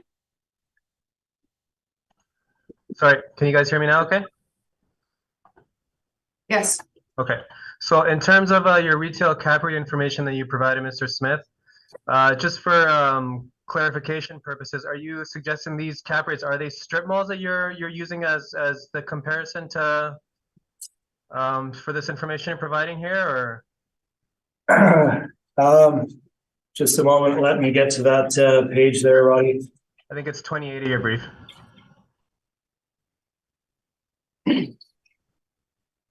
Yes, so as I indicated, subject property isn't a strip mall, but the majority of the transactions that take place in the marketplace are sales of strip centers. So that is what we're looking at. Yes. Okay, thanks. And just for clarification purposes, I noticed in your presentation that you had suggested that I was characterizing it as a strip mall. I was also just using the strip mall for comparison purposes, but okay, as I alluded earlier, I'm not labeling this a strip mall. So I just wanted to be clear about that because that was a mischaracterization of what I said. Okay, sorry about that. Now, in terms of the rest of your brief here, just give me 1 second. I had some that caught my eye. Okay, so 7.25 you feel is a fair cap rate for a 2022 property. And the reason being, I guess, is the location from Polo Park, I believe. It's not a single location, or rather a single point, Roddy, much as you indicated. We're looking at the whole spectrum of aspects that go into the selection of a sale price by a purchaser, and what a vendor is willing to let it go for. Location is one aspect, construction date is one aspect, but we're looking at the overall investment asset. So we're looking at a property that is in a non-retail location. It's built to suit. It has overbuilt amount of office. Balancing that, it is newly built, but it has very little surrounding supportive retail of a retail warehouse center comparison. So we are looking at age, location, build out of the property. If this were to come for sale as with the subject property owner as the tenant, you would be looking at a one-off tenancy. It's not a national, so your covenant would be significantly less than an Ashley or a Parksworth Warehouse or Michael's or properties of that nature. Location, St. James Street, close to and or on the Polo Park shopping center is dramatically different than the subject property location itself. So while I grant that it is newly built, there are more important factors than the year of construction. Okay, and correct me if I'm wrong, is there the location of this subject, is there a Fitness Depot that's just I believe it's adjacent to the subject property? It's another retail, I guess, business that's operating beside this subject? I don't honestly recall, Roddy. I did have a look around, but there may be one there. It would be an older warehouse building, I believe, if it's located in that location, because there's nothing new in that area aside from the Flex warehouse across the road. Is there not a motel or a hotel also that's to the south of this subject? Yeah, I pointed that out. It's the Best Western Hotel Best Western, that's on the location to the south, the street rather to the south. And if memory serves correct, I think there's no strip mall. That's just isn't that where the old Black Knight used to be? There was a Black Knight there, and then there's like a strip mall It's area really not there. a strip mall. Like a shopping center. There's some commercial retail units there. From if memory were to serve me correct, or So you are correct, and if we look at that in isolation, yes, you have maybe 3, maybe 4 units there, plus the Bill Knight building itself. I believe right. I believe they added an additional building onto their site and put some tenants in there. I mentioned that in my discussion of this. If you drive north from the subject property, you are dominantly going to see older industrial buildings with low ceiling height, poor site coverage, bad loading, etc. That's dominantly what the area is. Okay, fair enough. I always loved that Black Knight as a kid. Thank you. No further questions. Thank you. Thank you, Mr. Pontonia. Ms. Davidson, do you have any questions? I do have a question. You indicated that it was built to suit the owners, but it's still a single investment property, correct? Like it's not 3 separate streams of income. No, it's not 3 separate streams of income. You are correct. But in valuing it, we have to look at what a tenant would pay on the open market for what they'd be receiving. So we've broken it out in looking at what you would pay for the retail component for a net rent, what they would pay for the office, and what they would pay for the warehouse. And if you not necessarily that they'd be leased on their own like that, but if you were to look at a single occupant, what would they pay for the whole building for rent? The average number there that comes out to would be a fair representation of what they would pay on the market. So then you're indicating, I think I hear you saying that the 11.29 in the rent and the 7.25% cap rate, even if it were sold or leased to somebody else, not for the same built purpose, like the reconfiguring of the office or whatever, that those numbers would still hold. Is that? Yes, that's correct. Okay, thank you. That was my only question. Thank you. Mr. Marks, do you have any questions? No questions, thank you. Okay, and I don't have any questions either. So, Mr. Smith, you indicated you had rebuttal evidence. I do. I just want to make sure Roddy has it as well. Do you have the rebuttal evidence, Mr. Pontonia? I believe I do. Are we speaking about we're still continuing with the 2022 Correct. Discussion, correct? That's correct. Okay, yeah, I can File see 3934. Yeah. Yeah, I believe I have it in front of me. Okay. Go ahead then, Mr. Smith. Okay, great. I will be quick with this as I've largely discussed this already. Location is critical for retail real estate in particular. And that is largely what this rebuttal is. I'm giving you an indication of what these comps are and where they're located in comparison to the subject property. So we'll run through them quickly.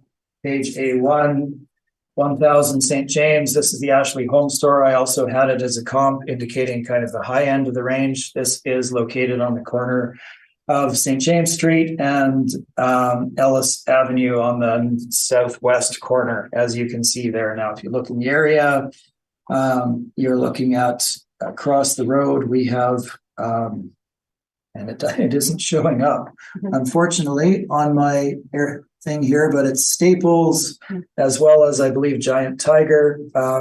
Adjacent to that is McDonald's, Tim Hortons, another strip mall just to the east of that. Obviously, as you head south, you get into the main Polo Park area there with Winners and HomeSense and Save on Foods, etc. So it is in the Polo Park retail node is what I'm saying. So that's the high end of the range, $14 a square foot, as I see it.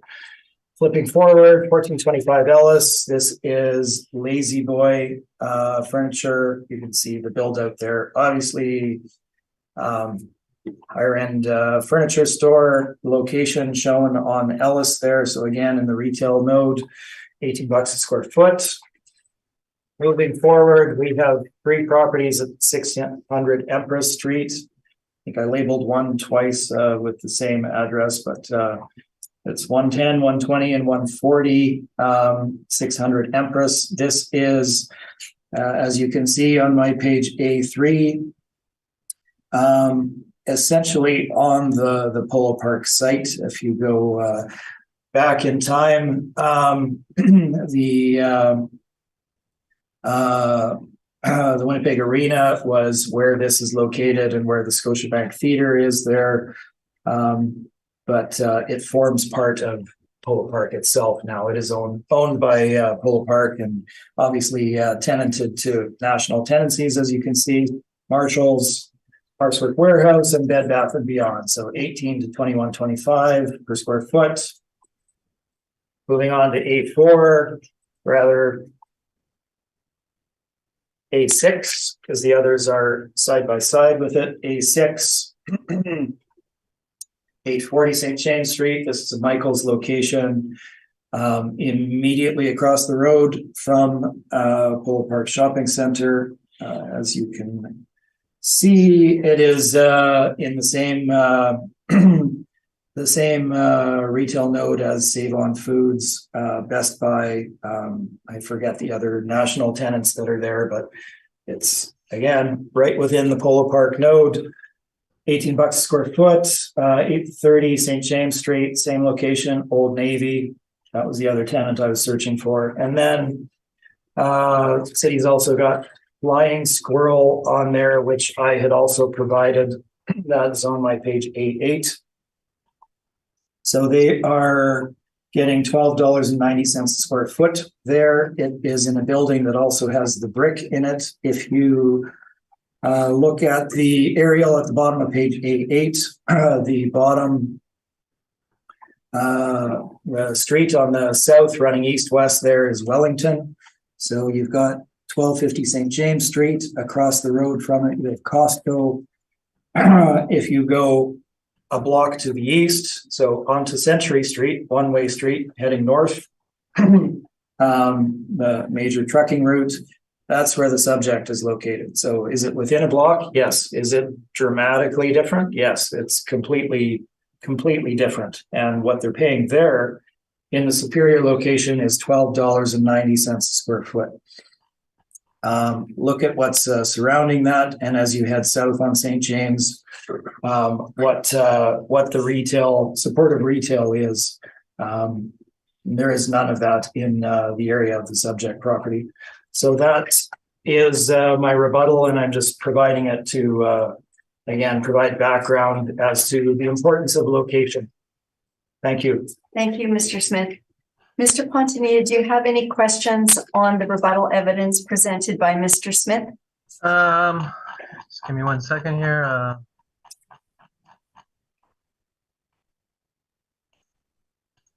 Okay, so we have 1000 St. James.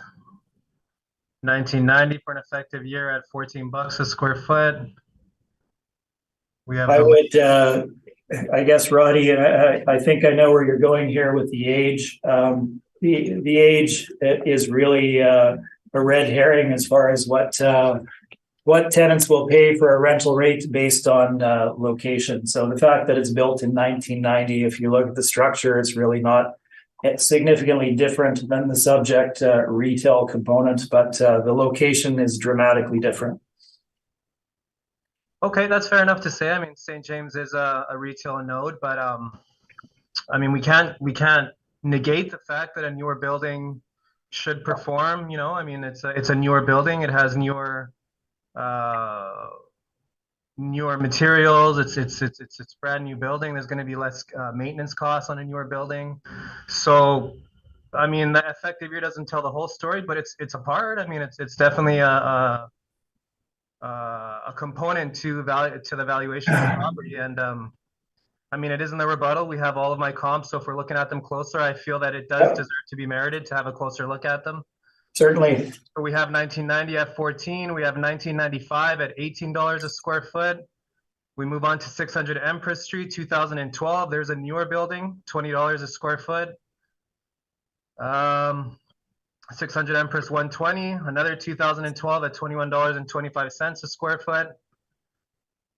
We have 600 Empress 140. That's the Bed Bath and Beyond. That's $18 a square foot. Again, 2012 is the effective year. And many of these, if we look at the leasable areas too, 1,000 St. James, 29,321 square feet overall. We got 23,343 square feet for the Lazy Boy at 1425 Ellis Avenue. Even if we look at it in terms of size for my comparables, we look at 600 Empress Street 140, 28,154 square feet, a 2012 building at $18 a square foot. And then if we look at what the model has, 17,445 square feet, $16.95 a square foot. It seems to be within the range. It's I don't want to interrupt you, Roddy. Sorry to interrupt, but is there an end question for me to? It's rebuttal. It's rebuttal. So we're looking at the rebuttal, Trevor. We're looking at the rebuttal. We're looking at the information you put in. I mean, Roddy, I'm not being argumentative. I just wanted to see whether there's a question for me to answer. I'm just looking at the information we have in front of us. Okay, so we have all those comparables. So in your opinion, Trevor, which one would be the most comparable? So you're looking at the Flying Squirrel, I guess, the 1290. That seems to be your seems to be your most comparable property, you'd say, I guess, or? Roddy, I'm not relying on a single comparable to come up with the rental rate that I've applied to it. I've given you given the panel a wide spectrum of properties that we feel are most appropriate for comparison to the subject, and made a professional judgment with regard to an appropriate rental rate based on all of the factors that would go into deriving that rental rate. Fair enough. I'm completely in agreement that not one comparable makes a valuation. So I'm glad he said that, as the range that we have here does seem to show that the model has it right smack in the middle. Okay, that's all my questions. Thanks. Thank you, Mr. Pontier. Mr. Marks, do you have any questions? No questions for me, thank you. Ms. Davidson? I have no questions either, thank you. Thank you, and I have no questions. So, Mr. Pontier, you've indicated you also have rebuttal evidence? No, I don't have any rebuttal evidence. That's actually what that surprised me, that there was some rebuttal evidence that was being put in. It's okay for 2022. His rebuttal evidence is just, taking a look at my comparables, which is completely fine. Okay. But I am waiting to speak about 2023. That one's different. So if we get a chance to start that, then let me know when we can. And yeah, I'll let you know. Is there, Mr. Smith? Need for a summary? No. Yes, I was about to ask. No, I'm sorry, I have no need for. Okay. I think you've heard enough. Mr. Pontier, do you desire summation? I'm okay, thank you. Okay, Mr. Smith, no? No, thank you. Okay, thank you. All right, give us a minute and we will move on to 830 Century Street for the 2023 year. So just give us a minute to close down and open up the new files.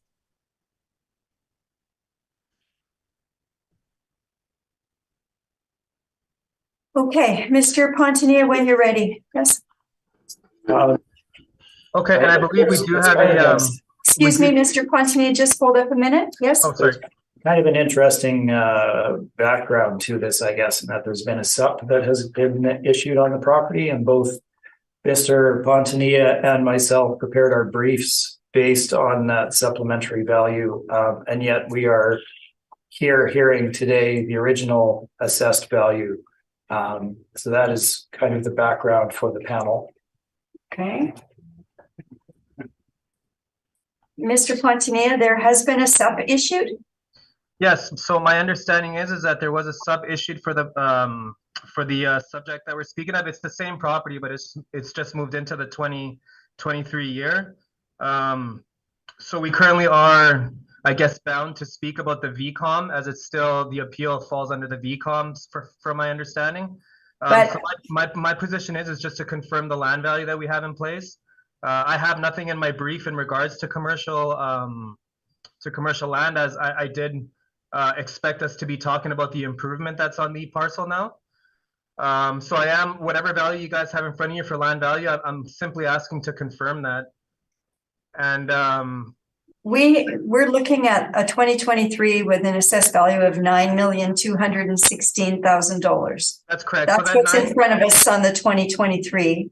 yep, so that 9,216,000, then I will just be seeking to confirm that the land value is significantly less as this is based on the improvement. So I'm not sure, did you guys just want me to present what I have in my brief, I guess? It's just, this is the background I was given, that we're speaking about the VCOM, we're not speaking about the CMRWC. If, Okay, No, but no, has there been, I'm following your directive on this one. This is just the background that I've been told about it. has there been a supplement, another assessment notice issued? Well, I That believe would it's this one that we're replace this? speaking of. I believe it's this one that we're speaking of now, this 9,216,000. That is the supplement. So I prepared my brief with the supplement information in place because I had assumed, as well as I believe Mr. Smith had assumed, that we'd be speaking about the improvement. Something happened in the appeal process, which I'm unaware of, that's beyond my control for anything. From my understanding, the 2023 appeal was for the VCOM. It was for the commercial land. It wasn't for the CMRWC. We actually had an adjournment about a week and a half ago in regards to this topic, or 2 weeks ago, maybe. It was a little while back. And my direction back is that we're speaking about the VCOM. So I'm not sure. I'm actually following your guys' direction on this one. I thought maybe you would have been briefed on the background in regards to it, as there was a preliminary issue with it. So it's a little surprising that if you guys aren't aware of it. Yes, Madam Chair, actually, we got the application for the land value only. It was for 2,272,000. So that's the value that Yes. I'm looking to just confirm. I'm not looking to do anything other than just to confirm that value. And is that in the brief that's in front of us? Because they have made their brief actually according to the new value. Okay, so we're looking at the wrong brief, is that it? This brief isn't the wrong brief. This is the correct brief for the improvement on the parcel now. The problem is that when this was originally appealed, it was appealed as vacant commercial land. Yeah. So since that has happened, an appeal, a supplement has gone out, and the 21 days, to my understanding, has passed. So we're not speaking about the appeal for 2023 anymore. The only thing we have in front of us to speak about is the vacant commercial land. Yeah. So you'll note that that's why it puts me in a bit of an awkward position, because I had originally made my brief for the commercial retail warehouse, the improvement that we just spoke about for 2022. That's what my brief alludes to. My brief doesn't have any information in regards to the land information of the subject. And that actually kind of brings me, if we're speaking about it now, I did have a quick look at the rebuttal information. no, that Mr. we're not speaking about We're it. not speaking about that now. Okay, well, let me have a chance, because there's an issue there that I would like to bring up when I have a chance. Absolutely. If I may, Madam Chair. Yeah, I of course, yeah. provide my background for you as I'm well. a little bit confused, so. So I'll lay it out for you as clearly as I can. So in June, when the 2023 assessments came out for the property, it was at that time based on vacant commercial land. It wasn't vacant commercial land, but the city had not completed their process of putting it on the roll for the building. So they issued it as vacant commercial land at that time. We appealed it both based on the value of the commercial land that they had for the property, but also assuming that there would be a supplemental for the property coming out, and that we would then carry the process forward for the supplemental when it came out. So we filed the original appeal in June as intended, and I made the owner aware that supplemental and or supplementals would be coming forward. Now this to my mind is where it gets interesting. The city issued 2 supplementals for the property, one for 2022, which we just did. That was issued on October 13th. And rather than issue the 2023 supplemental at the same time to the owner, as would make sense, because you've gone through your process of putting it on the roll and etc., making it easy for the property owner and fair, essentially. They put out the 2023 supplemental on November 4th. So 3 weeks later from when the original 2022 sup went out. The owner got the 2022 supplemental, caught it in time. We got that appeal filed duly in time. November 4th rolls around.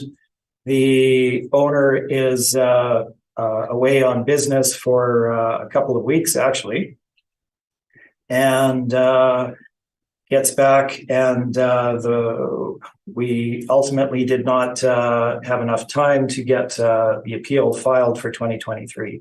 I was under the understanding that it had been filed and that we were all good to go, and we were proceeding with the 2023 supplemental value, not the original 2022, or rather 2023 vacant commercial value.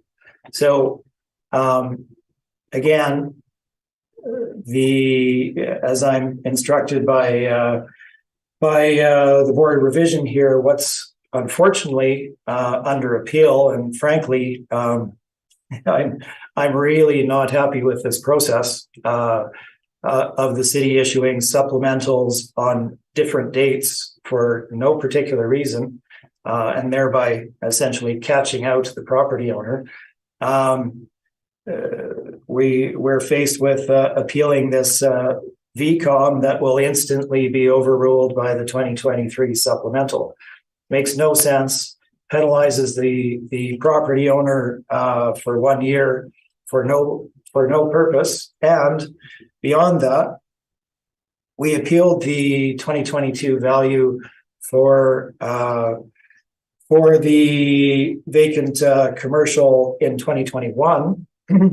The city ignored the slightly post-reference arm's length market transaction for the property and made a valuation suggestion reduction that the board recognized and made their decision based on, still higher than what the property owner paid for the land originally, with really no supportive evidence. This owner is trying to state this in an equitable manner. They're not being treated fairly and equitably by this process. So it is what it is. We are here to look at the VCOM. I believe, I don't think that should be the case, but it is unfortunately what we're stuck with. And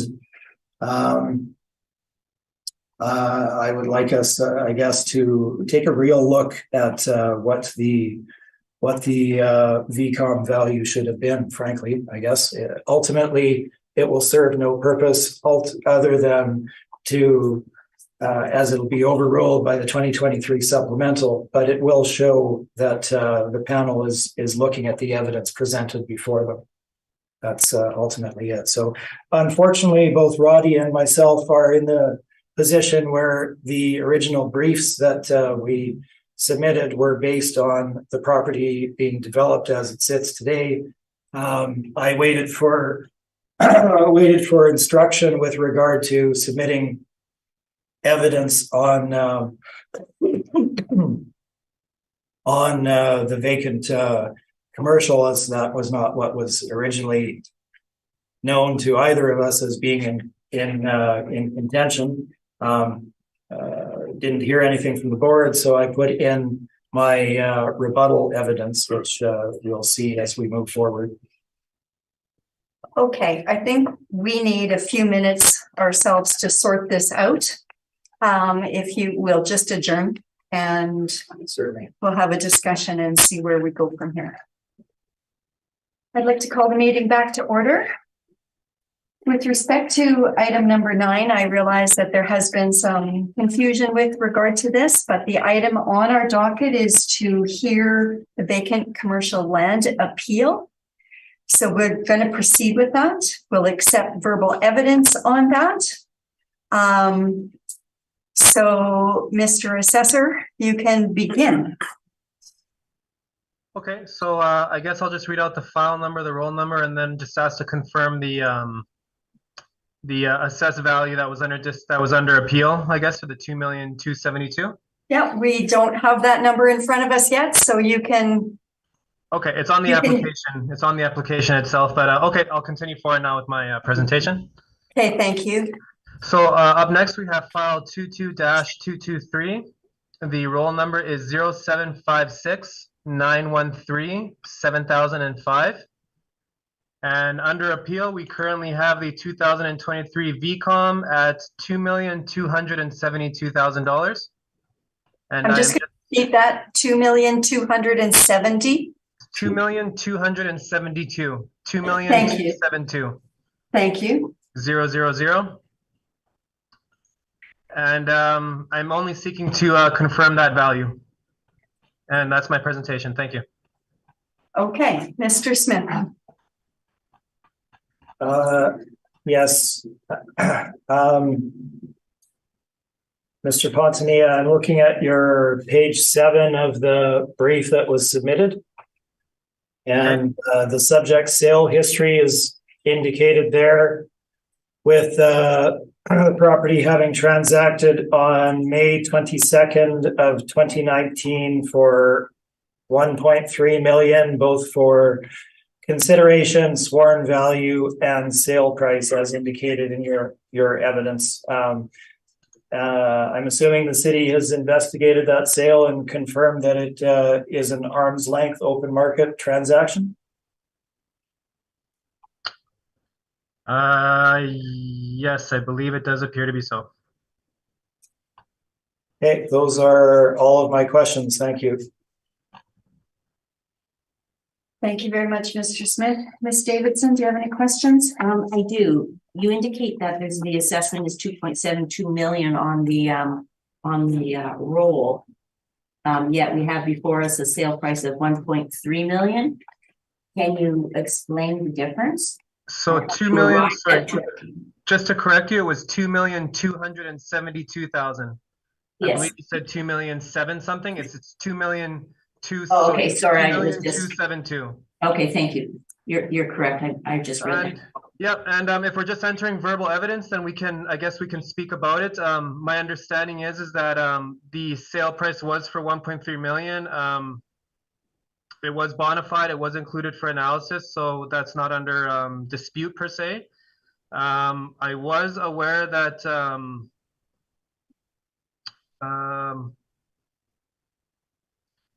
yeah, it's a little bit of a tricky situation. I don't really necessarily want to speak to past assessments, which I know we're supposed to avoid, so I'm trying to find a way to frame this. That $1.3 million was not the settled value for 2022 VCOM. That was the sales price of the property. And while it's a market indicator, of course, it's the sales price for the subject itself. I don't believe that was the value we used for 2022. My understanding is that there was an agreement that was reached, but that's as far as I know. Like I said, I don't dispute that that was a sale from 2019. We are speaking about the 2023 years, so markets change. That's probably the best that I can answer that question. So normally when you do the assessment of vacant land, what is the greatest weight coming from? From recent sales? Is it or part of your model, or generally how does you arrive at a vacant land when there is a sale that's within that period? A sale is always a good indicator, but there are other factors involved. I mean, we can only confirm, that it was arm's length. Yes, the transaction was fair. It was on the market. Of course, no one is disputing that. But, anecdotally, you could have two properties that are similarly set up and they could have different sales prices. I mean, there's many things that go into a sales price. My understanding is that the agreed upon value was, it was agreed to that was a value that wasn't that value. And, just as they say, no single lease makes rental rates for the model, no single sale is relied upon too as evidence of that's what it should be. They're only indicators. They're all indicators that go in and they're inputted, and then the model gives a value that it believes to be, fair for the subject. So, yeah, it's there are a lot of factors that go in. It's never based on only one land sale. I believe that's the best I can explain that.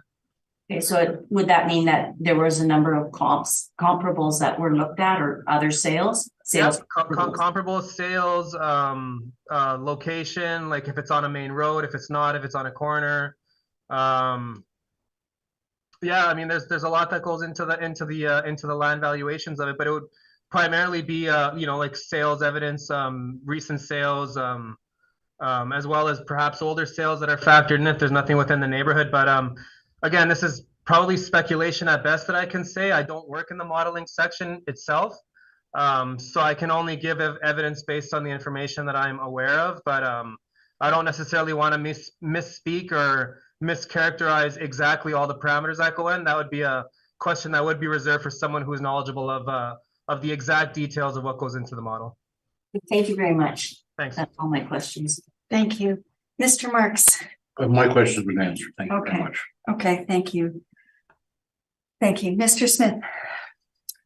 Yes, thank you. So just to start with, and I'll give Roddy the benefit of the doubt here, as he wasn't involved in the last assessment appeal when this was tried for the 2022 vacant commercial back in 2021. There was no agreement reached. The recommended value that the city put forward was not agreed to by ourselves as the appellant, but the panel did side with choosing to go with that particular recommendation. And unfortunately, this particular property owner is exceptionally busy, and he did not respond in the exceptionally brief period of time in which we have to file appeals of the Board of Revision decisions to the municipal board. So unfortunately, a municipal board appeal was not filed in the due amount of time. The background to that, obviously, as you see in evidence here today, for the 2023 information that was submitted by the city, the property did sell for $1.3 million in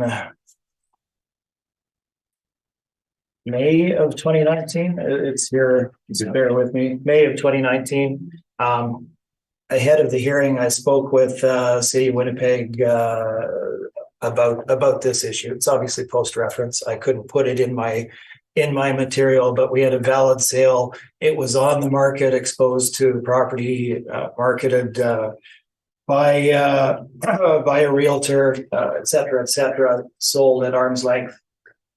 They wouldn't recognize the sale. It's post-reference. We can't deal with that. Fine.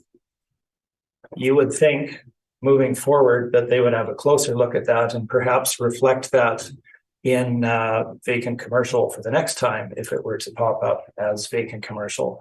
I don't believe they have done that in the $2.2 million that they placed on it.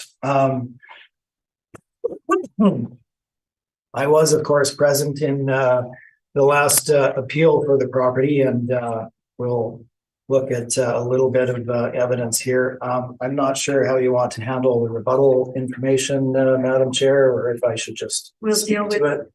First, let's deal with what you're calling your main presentation. We'll have a chance to ask questions, then we'll go to your rebuttal. So I will be able to present the rebuttal information that I provided, because I know that there will be a dispute from the city regarding that, despite the fact that the outcome of this property will be moot, as it will be overridden by the 2023 supplemental. We'll have to get to that when we get to it. Okay, so can I assume that I'll be able to present my rebuttal? I have not seen your rebuttal. I don't know anything about your rebuttal. So let's get through your main presentation, and then maybe we'll discuss your rebuttal and whether or not it can be heard. Fair enough. So my original documentation, as is Roddy's, is with regard to the improved property. So there's not a lot to look at there, other than the property is 1.9 acres in size and is zoned as M2 manufacturing general. And obviously we're aware of the location of the property. When we look at when we look at value for the property, I've already spoken to the sale details. It was an arm's length transaction. It meets all of the requirements for an open market sale. And was duly transacted after a period of time on the market for a total of $1.3 million between unrelated parties. And so the $1.3 million, $1.3 million equates to essentially $684,000 per acre is what it comes out to. Now, we did look at sales information, obviously, in doing this property for VCOM when it was done. We looked at where the subject property is located, and size of it, frontage, what the neighboring area is like, development potential, et cetera, and went through a detailed analysis of other transactions on the marketplace. These properties ranged between a low of $378,000 per acre for 2.25 acres in Inkster Industrial for a similar M2 zone parcel, up to, at the high end, $1,619,873 for a 0.62 of an acre property located at 765 King Edward. Now, the bulk of the properties were in the range of, I will call it 307, low end of 378,000 up to, call it 685,000. All of them generally being M2 zoned properties, all of them of a smaller size, similar to the subject property size, although there's some variability there, but well located industrial properties in any case. So low end of 378 up to 685,000 an acre, roughly. The sole, and this is what the city based their original case on, the sole sale that stands out is 765 King Edward, and it is on Route 90, obviously on the other side, a little further south from the subject property. 0.62 of an acre, sold in July of 2017, and its per acre sale price was $1,619,873. So that's $1 million for the property that was paid. So the background for that sale was that the owner didn't need to sell the property. They had a set amount that they wanted, and they wouldn't sell it for anything else. So it's not a market price. It's not based on what the market would support. It was based on essentially a fishing expedition of if somebody brings me $1 million, yes, I'll sell you my 0.62 acres for an over market price. So that did happen. The reason it happened is we had an inexperienced developer from outside of Winnipeg come in wanting to develop a hotel in the airport area. And they bought this 0.62 acre site to do so. And ultimately, they bought the wrong site. They paid way too much for it, which impacted their ability to do the development. And they couldn't actually support the hotel development on that site. So if you drive by there today, it's still vacant and distressed, essentially. So that $1,619,000 was the sole reasonably supportive sale that the city used for their original assessment of $3,176,000. which was 1,671,000 per acre. Granted, we're lower than that today, but we're not approaching what the property actually transacted for. And we're not approaching what the sale comparables indicate either. Now, when I said our sale comparables ranged up to, the general range was between 378,000 and 685,000. We have used a value of 684,000 on the property, times 1.9 acres gives us $1,299,600 or $1.3 million. This was all discussed with the city in the last go around very reasonably and was rejected. And we moved forward to the hearing, and here we end up again. So that is my presentation, and I'm happy to answer questions. My rebuttal information is also here for us to discuss. In that, I've also included all of the industrial sale transactions in the relevant time Thank frame. you. Before we get to your rebuttal, we'll have questions, please. Mr. Pontonia. I have no questions. Thank you. Ms. Davidson. I have no questions either, thank you. Mr. Marks. And no questions for me. Thank you. Okay. So we're now at the rebuttal stage. Mr. Smith has indicated he has rebuttal. Mr. Pontonia, you seem to be opposed to that rebuttal being introduced. Yeah. Can we talk just generally about why it should be introduced and why it should not be introduced without getting into the content of it, please? Mr. Smith, can you speak to why it should be introduced without speaking to content? Yeah, absolutely.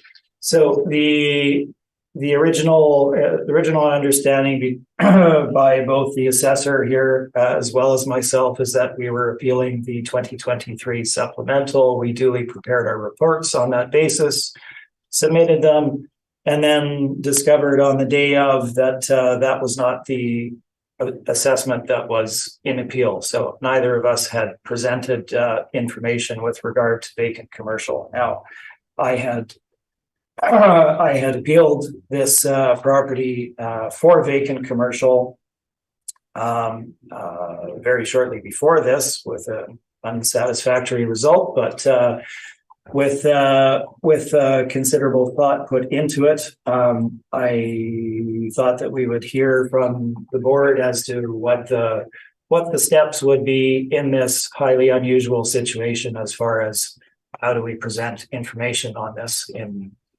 There's no rules that I have seen regarding this. So I thought we would get guidance. I didn't see that. So I submitted my rebuttal information in order to have something before us that we can discuss with regard to valuation of vacant commercial for the subject. Mr. Pontonia, you seem to indicate you would object to the introduction of this rebuttal evidence. Can you please explain why? Sure. So there's actually two components to this rebuttal evidence that has been put forward. One of them components does address the market data points that I had put in my brief, and I have no issue with entering that into as rebuttal evidence. It's just in regards to my comparables, and there's no issue there. The issue for myself is that the other rebuttal that has been submitted appears to be almost as a new brief and not necessarily a rebuttal to any of my information. It includes information on land and on sales and on information that I had no chance to review. I haven't seen any of this before. I was literally just given it to me at the hearing. Had me and Mr. Smith had communication, perhaps I would have prepared some rebuttal evidence as well so that we're on an equal footing. But as it stands, I don't feel like I'm at an equal footing when it comes to the information that's being presented to the board. As well, I feel like in a way that it penalizes me a little bit for following my due diligence. This vacant commercial is beyond my, it was beyond my decision. I know that I had prepared to speak to the improvement that was on the land, and I just wasn't given any opportunity, any notice that we would be open to it. My understanding is we were just coming here to speak about the information we had with the briefs that we had submitted. And so for all those reasons above, I would request that there's 2 files on it. I have no problem with one of the files being looked at. It's just in regards to information I have in my brief, which I guess is a moot point since it's just rebuttal information in regards to comparables, and we're not speaking about that anyways right now. And so for all of those reasons, I would ask that you disallow the rebuttal evidence to be submitted. Thank you. Thank you very much, Mr. Pontanilla.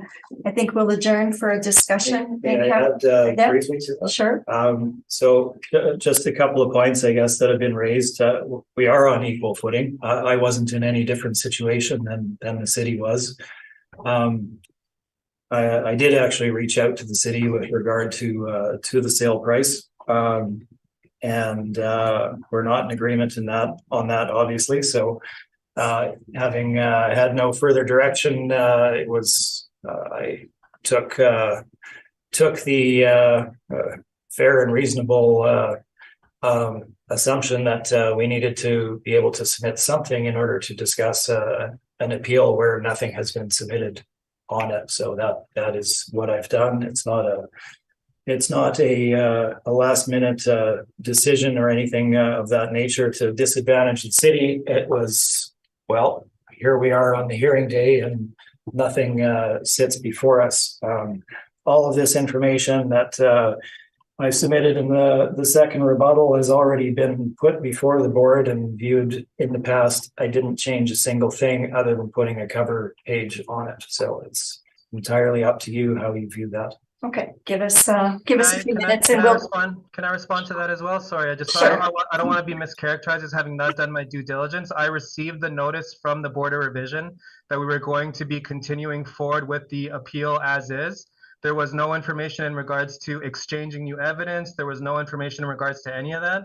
So I just want to be very clear about that had I had any direction from the board, of course, I would have submitted my own evidence. Had I known Mr. Smith was going to be including this information, I would have put something together myself. But I do sympathize with Mr. Smith. This isn't a usual circumstance. And so it's a little bit confusing for all of us, let's say. But for that reason alone, I would like to ask that the board doesn't include this material. Thank you. Thank you. We'll go in camera and discuss this. And so we'll just adjourn for a few minutes for a discussion. Thank you. I'd like to call the meeting back to order. We've had a discussion on the issue of whether or not Mr. Smith's rebuttal evidence should be heard or can be heard. Mr. Smith, we are going to allow you to present your rebuttal evidence, please. If you can give us a summary of it, that would be great. Thank you, Madam Chair. So I gather you've all got the file in front of you there. We have one open, Board of Revision rebuttal evidence, hearing date January 23rd. Yes, and it has a photo of vacant land on the front. Yes. Okay, that is indeed the one. So I will summarize this very quickly for you. If you flip to the second page, this page is taken from the City of Winnipeg Assessment Department online system that each property owner has access to with their own user ID. So this shows you the ownership and sales history of the subject property. You can see the sale price of 1.3 million in May 22nd, 2019. Following that, we have my evidence submission from the vacant commercial appeal of the property for the 2022 valuation year done previously in 2021, as you can see from the dates on it. Summary information on page 3, which is identical to what you would see in the other brief anyway. And you can see at that time the property was assessed at $3,176,000, which came to $1,671,759 per acre. I'm sorry, is this a previous assessment, 2022 year? Are we not supposed to speak on previous assessments? I'm following the direction of the panel members. No, I understand that, but the 2022. Mr. Pontier, you'll have a chance to ask questions. Okay. So all the information is there, zoned M2, 1.9 acres, same exact site, same exact location. You can see aerial photo of it on page 4. It's a single parcel surrounded by old industrial properties and one hotel property, that being the Best Western, fronting on Wellington. As you can see at the top of page 4, site is shown on page 5, and the actual location on page 6. We can skip forward to the valuation on page number 8. And what I've given you here are 9 different sales of industrial properties that are considered comparable to the subject. They're not all perfect. What they do is help frame what the property should go for. So I've given you aerials of the location of each of these properties following that on the following pages. So number 1, 1248 Manahan is small property, 0.79 acres, sold in March of 2018 at a rate of $632,000. Well located in Fort Garry Industrial, which tends to drive higher values in Fort Garry Industrial.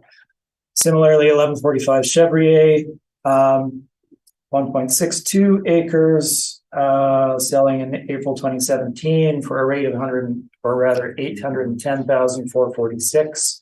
This is adjacent, or essentially forms part of the transit way that was developed in Southwest Winnipeg there. So a premium was paid for that.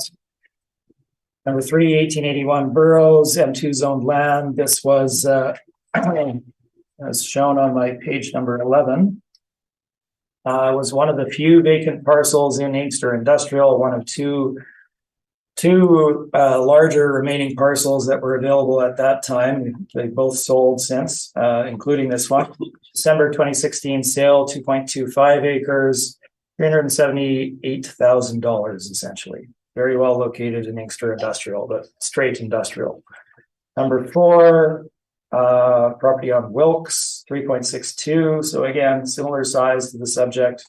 January 2014 sale at just under $500,000 per acre. Please keep in mind where these properties are. If you look at that Wilkes area, Lorimer, etc., and you look at the developments that are done there, they're very high end. So you have high-end flex warehouse that's developed, which I believe was done on subject property, or the one that we're looking at.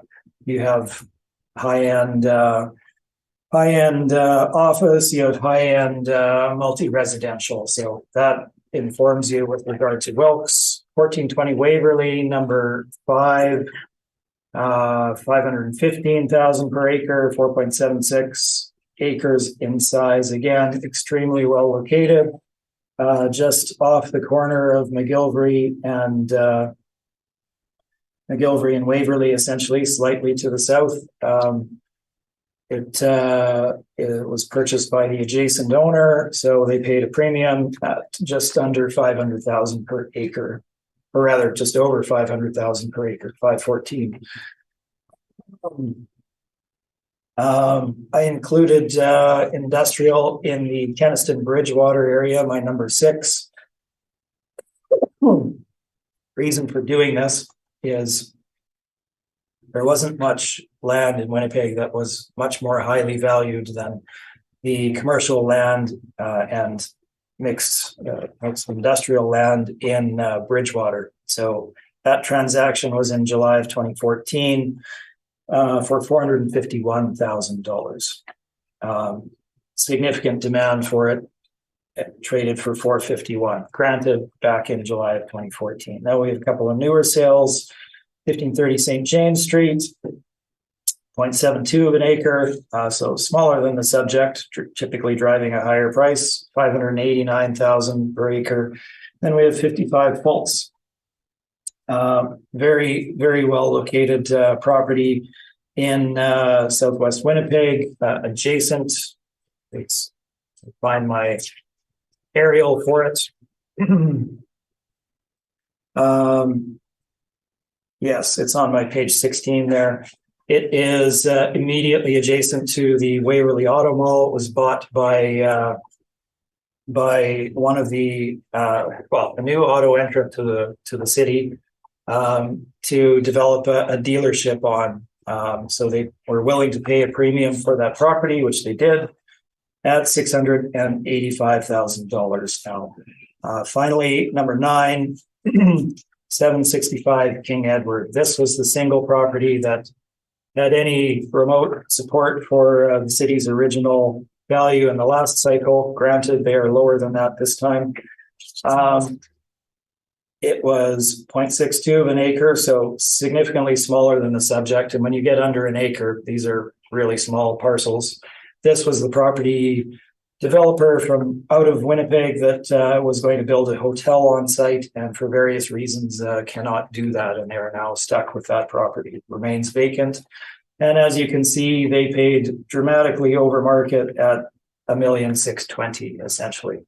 Now, where should the property fall? Well, to start with, if we look at the sale price of the property, it meets all of the requirements for a market sale. It was listed for sale on the open market by a broker, was exposed to the market for a period of time.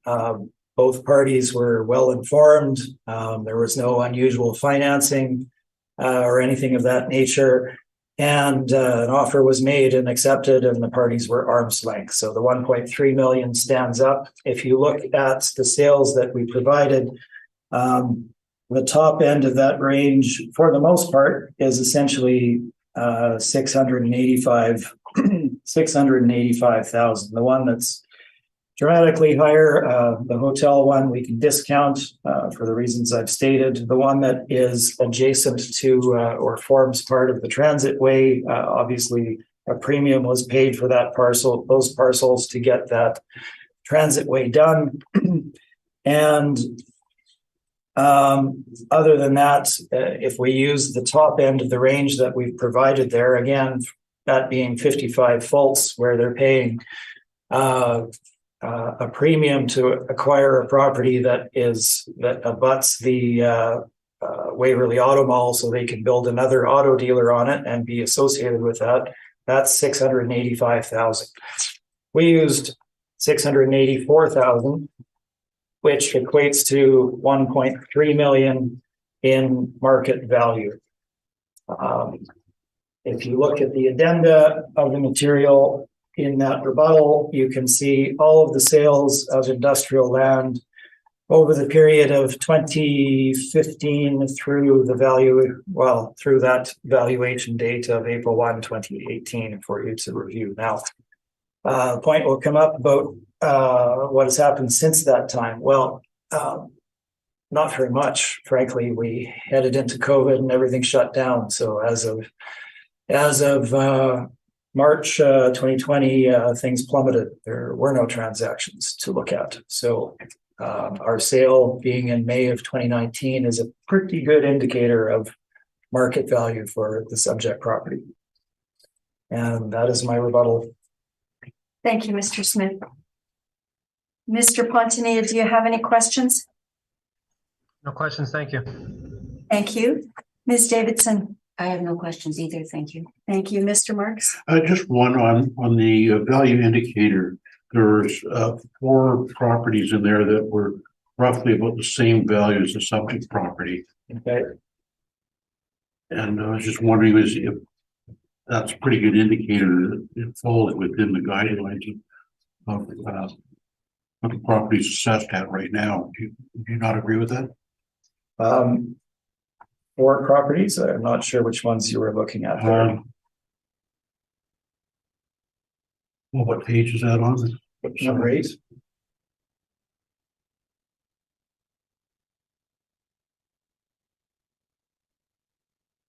So there were only 2 that were higher than what I had proposed of 684,000. That being That being 1145 Chevrier, which was the one that formed part of the transit way, which a premium was paid for, obviously, and then the 765 King Edward, that being the failed hotel development where the price paid for the land was part of the reason the development will not function. And Manahan was very close. 632,000, yes, I'm at 684,000. And Fultz, which you mentioned, and Yeah, Fultz is 685,000, and that's basically what I'm at. the one on King Edward. And King Edward is well outside of the range of any reasonability at 1,619,000 per acre. Okay, no further questions. Thank you. Thank you. I have no questions. Mr. Pontinia, do you have rebuttal evidence? No, I don't. Okay. And Mr. Pontinia, is there a desire for summation on this appeal? No, thank you. Mr. Smith? No, thank you. Thank you. All right, then we've now heard all the items scheduled and this hearing is now adjourned. Thank you very much. Thank you very much. Thank you. Appreciate your patience. Thank you. Have a good day. Yes, and you as well.